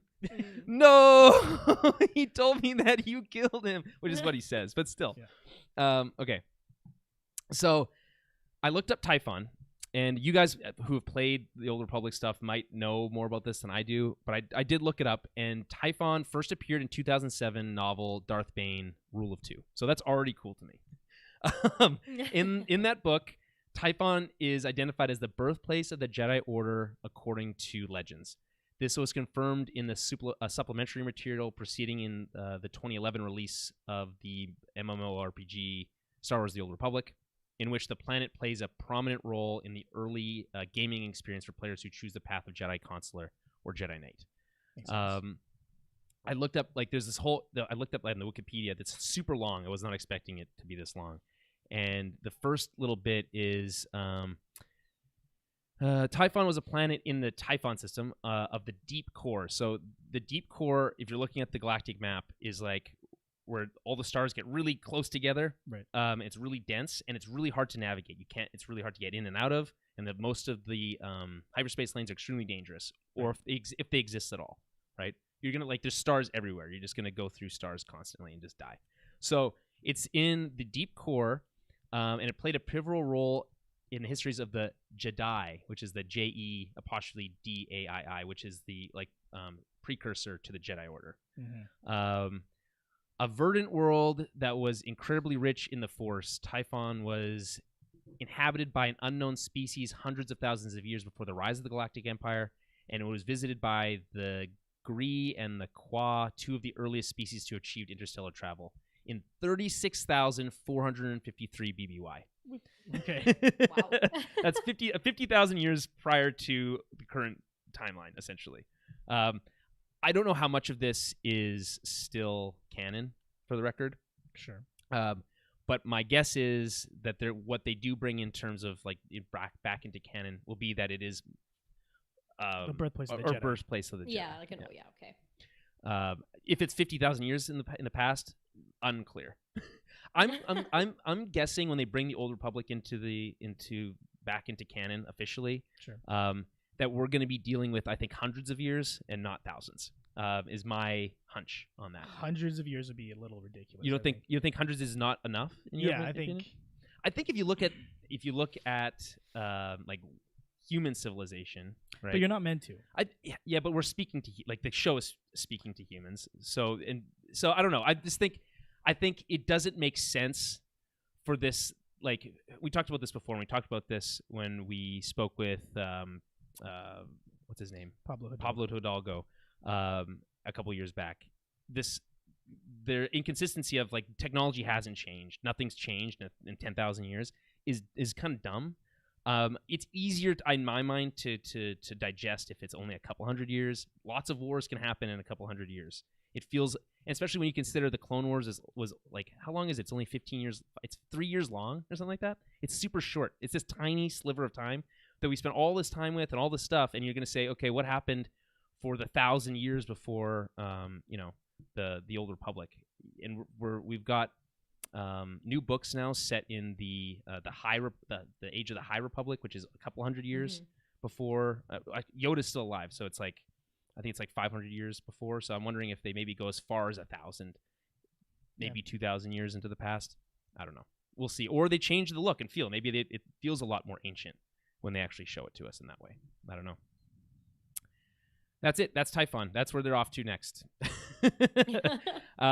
There's this moment where she's like, when she's saying, and if you're lucky, a Jedi will, sense his presence and come searching for him. She says, well, there aren't many Jedi left. And she says it in kind of like a really sad way. Yeah. We know there's not very many Jedi left. We know that. But we don't know how many. We don't know how many. And which ones. Or which ones. That's a great point. We do know at least one. We do at least one. Luke. Right. That's all. What are the chances? 1 out of 10. 10 being absolutely 100% we see Luke in the show. 0 or 1 being absolutely not. We'll never see Luke in the show. Where do you think we fall in terms of Luke appearing in the show in any capacity? 1. Rachel? Yeah, I say there's no never, chance. not at all, not 0 chance. I would give it more. I was going to say like maybe a 2, maybe I a 2. don't know. Maybe a 2. I think it's a mistake to do that. I don't see it happening. Yeah. You think it's a mistake? I don't know. There's a whole wide timeline where we don't know what Luke is doing. He's the main character of the 2 most popular movies. Who are you going to bring in to do that? Great question. Sebastian Stan. How do you? It's. What story are you going to tell? They've already told the most important Luke story. Right. Yes. I don't know that we really need to revisit that character. I think it's more interesting for there to be a new Jedi. Yeah. Well, yeah. So there's a couple polls that were posted, like, who do you think is going to be the Jedi that appears on Typhon? Or I don't think anyone's just going to show up like, oh, I feel someone, poof, and like appear there. But if send them on another mission, right? If there's another Jedi that appears, there's the chance that it's Cal Kestis. Yeah, I was gonna say you could have Cal Kestis. You could technically have Ezra. It could be Ezra, exactly. Yeah. There's other options. Ezra makes a little bit more sense because then it ties in the Ahsoka thing again, and the Thrawn thing back. So like thematically, it seems to work. And the Morai. and Morai. So like all the that all works a lot better. But I don't get we don't get the impression that when Ezra leaves with Thrawn, that he's in a position to be like searching for new to train a Padawan. He was barely trained himself. Right. So I don't know. There's a lot of question marks is all I'm saying. A lot of potential things that could happen. I would give the chance of Luke appearing in the show a 4. Really? A 4. Okay. I was going to say 3, it seemed too low, a 4. I think it's very possible. Still doesn't seem very possible, right? No. I think I don't know. 4 out of 10. I don't know. It's because it's live action. It does change things a little bit, but like consider that in Rebels they had Princess Leia, they had Lando, they had like a lot of these characters that and it's easy to do, right? When you're in animation, anything is possible, right. But you could argue that this show is as close to animation in terms of when you can get to live action as you can, right? Like the technology they're using around it really makes almost anything possible. I don't think anything's quote unquote sacred in Star Wars. So including the originals, because George Lucas went back and edited those. So I think it's possible. That's all I'm saying. Okay. And then she says, "May the Force be with you," which I think carries new weight for Mando now. He kind of used it before, but it kind of felt like he was just kind of saying the words and not really understanding what they meant. And then Ahsoka's theme plays again, and there's this brief exchange with looks between her and Grogu, and they say kind of their own little goodbye. Anyway, so that's the episode. Any final thoughts before we wrap up, Rachel? I feel like maybe we're gonna see a cool throwdown fight between Mando and his new Beskar spear and Moff Gideon and the Darksaber. Oh shit! I didn't even consider that. Because that's a really good point. actually has like a weapon he can use against the Darksaber. So like maybe we'll see that, or maybe he'll give it to Bo-Katan and she can fight with it, something like that. But either one is cool to me. Maybe they both fight with it. Maybe they like do this thing where like they throw it back and forth. So yeah, I don't know. I thought that was kind of maybe the significance of why there's this random spear all of a sudden. So I didn't really consider that. That's a great point. Yeah. Any throwdown fight between Mando and Moff Gideon is going to be sweet, in my opinion. Yeah, definitely. We're gonna get those. We'll get those dark troopers in there. We got the Darksaber. We'll have fully decked out Beskar armor and a spear. Man, we're set up for a fine finale, I think, for this season. So too. We've got was it 3 episodes left? I don't. It was 8. Oh yeah, okay, 8 episodes. So we got 3 episodes. 3 episodes left. Bummer. I want more. Yeah, me too. I mentioned on the last recap that we got halfway, and then a guy on our Facebook was like, "Only halfway? What do you mean only halfway?" Yeah. And I feel that. One of the gripes that the people had with the show is that the episodes are too short and the seasons were too short. So fair points both. And this episode or this season was kind of in development during, and it was already in development before season 1 had aired. I'm wondering if some of those kind of critiques will kind of work their way into season 3. Longer episodes, maybe longer arcs. I mean, it's not the worst critique. Like, you could hear worse things about your show than we want more. Right. So. Yeah. No. On the other hand, I think you got to kind of respect this idea of like not just falling into what everyone expects of a live action show. It's like has to be an hour long, has to be 12 episodes. You know what I mean? Because one of the gripes we had with the Netflix shows with Marvel was that they were too long, and there's too many episodes. Yeah. So it's like, there's a sweet spot. It might be right at like whatever that 1 hour with commercials time is, that 48 minutes or whatever. Like, it might be kind of like we're just used to that time frame, but for some reason it seems like that works. This episode was 45 minutes. So I don't know. We'll see. I'd expect the last 2 to be a little bit longer again as well. But. Yeah, most likely. And also, we have no fucking clue what's coming in this episode, in this series. I have no idea. Yeah. We have no clue. We know that there's a tracking beacon, and that's really all we know. Right. There's probably going to be a conflict. When and where, we don't know. That's it. It's a bold stance there. I don't know. Conflict in a TV show. I don't know. Yeah. Not for me. All right, so we can wrap it up there. Yeah. You can follow us on Twitter at Tower Babblecast, Facebook.com/Tower Babblecast, and over to our website towerbabble.ca to find everything that we do. And we'll be back next week with season 2, episode 6, whatever that's called. There's no rumors about that one yet. Chapter 14. We do know that. We do know it's chapter 14. And we'll talk to you guys then.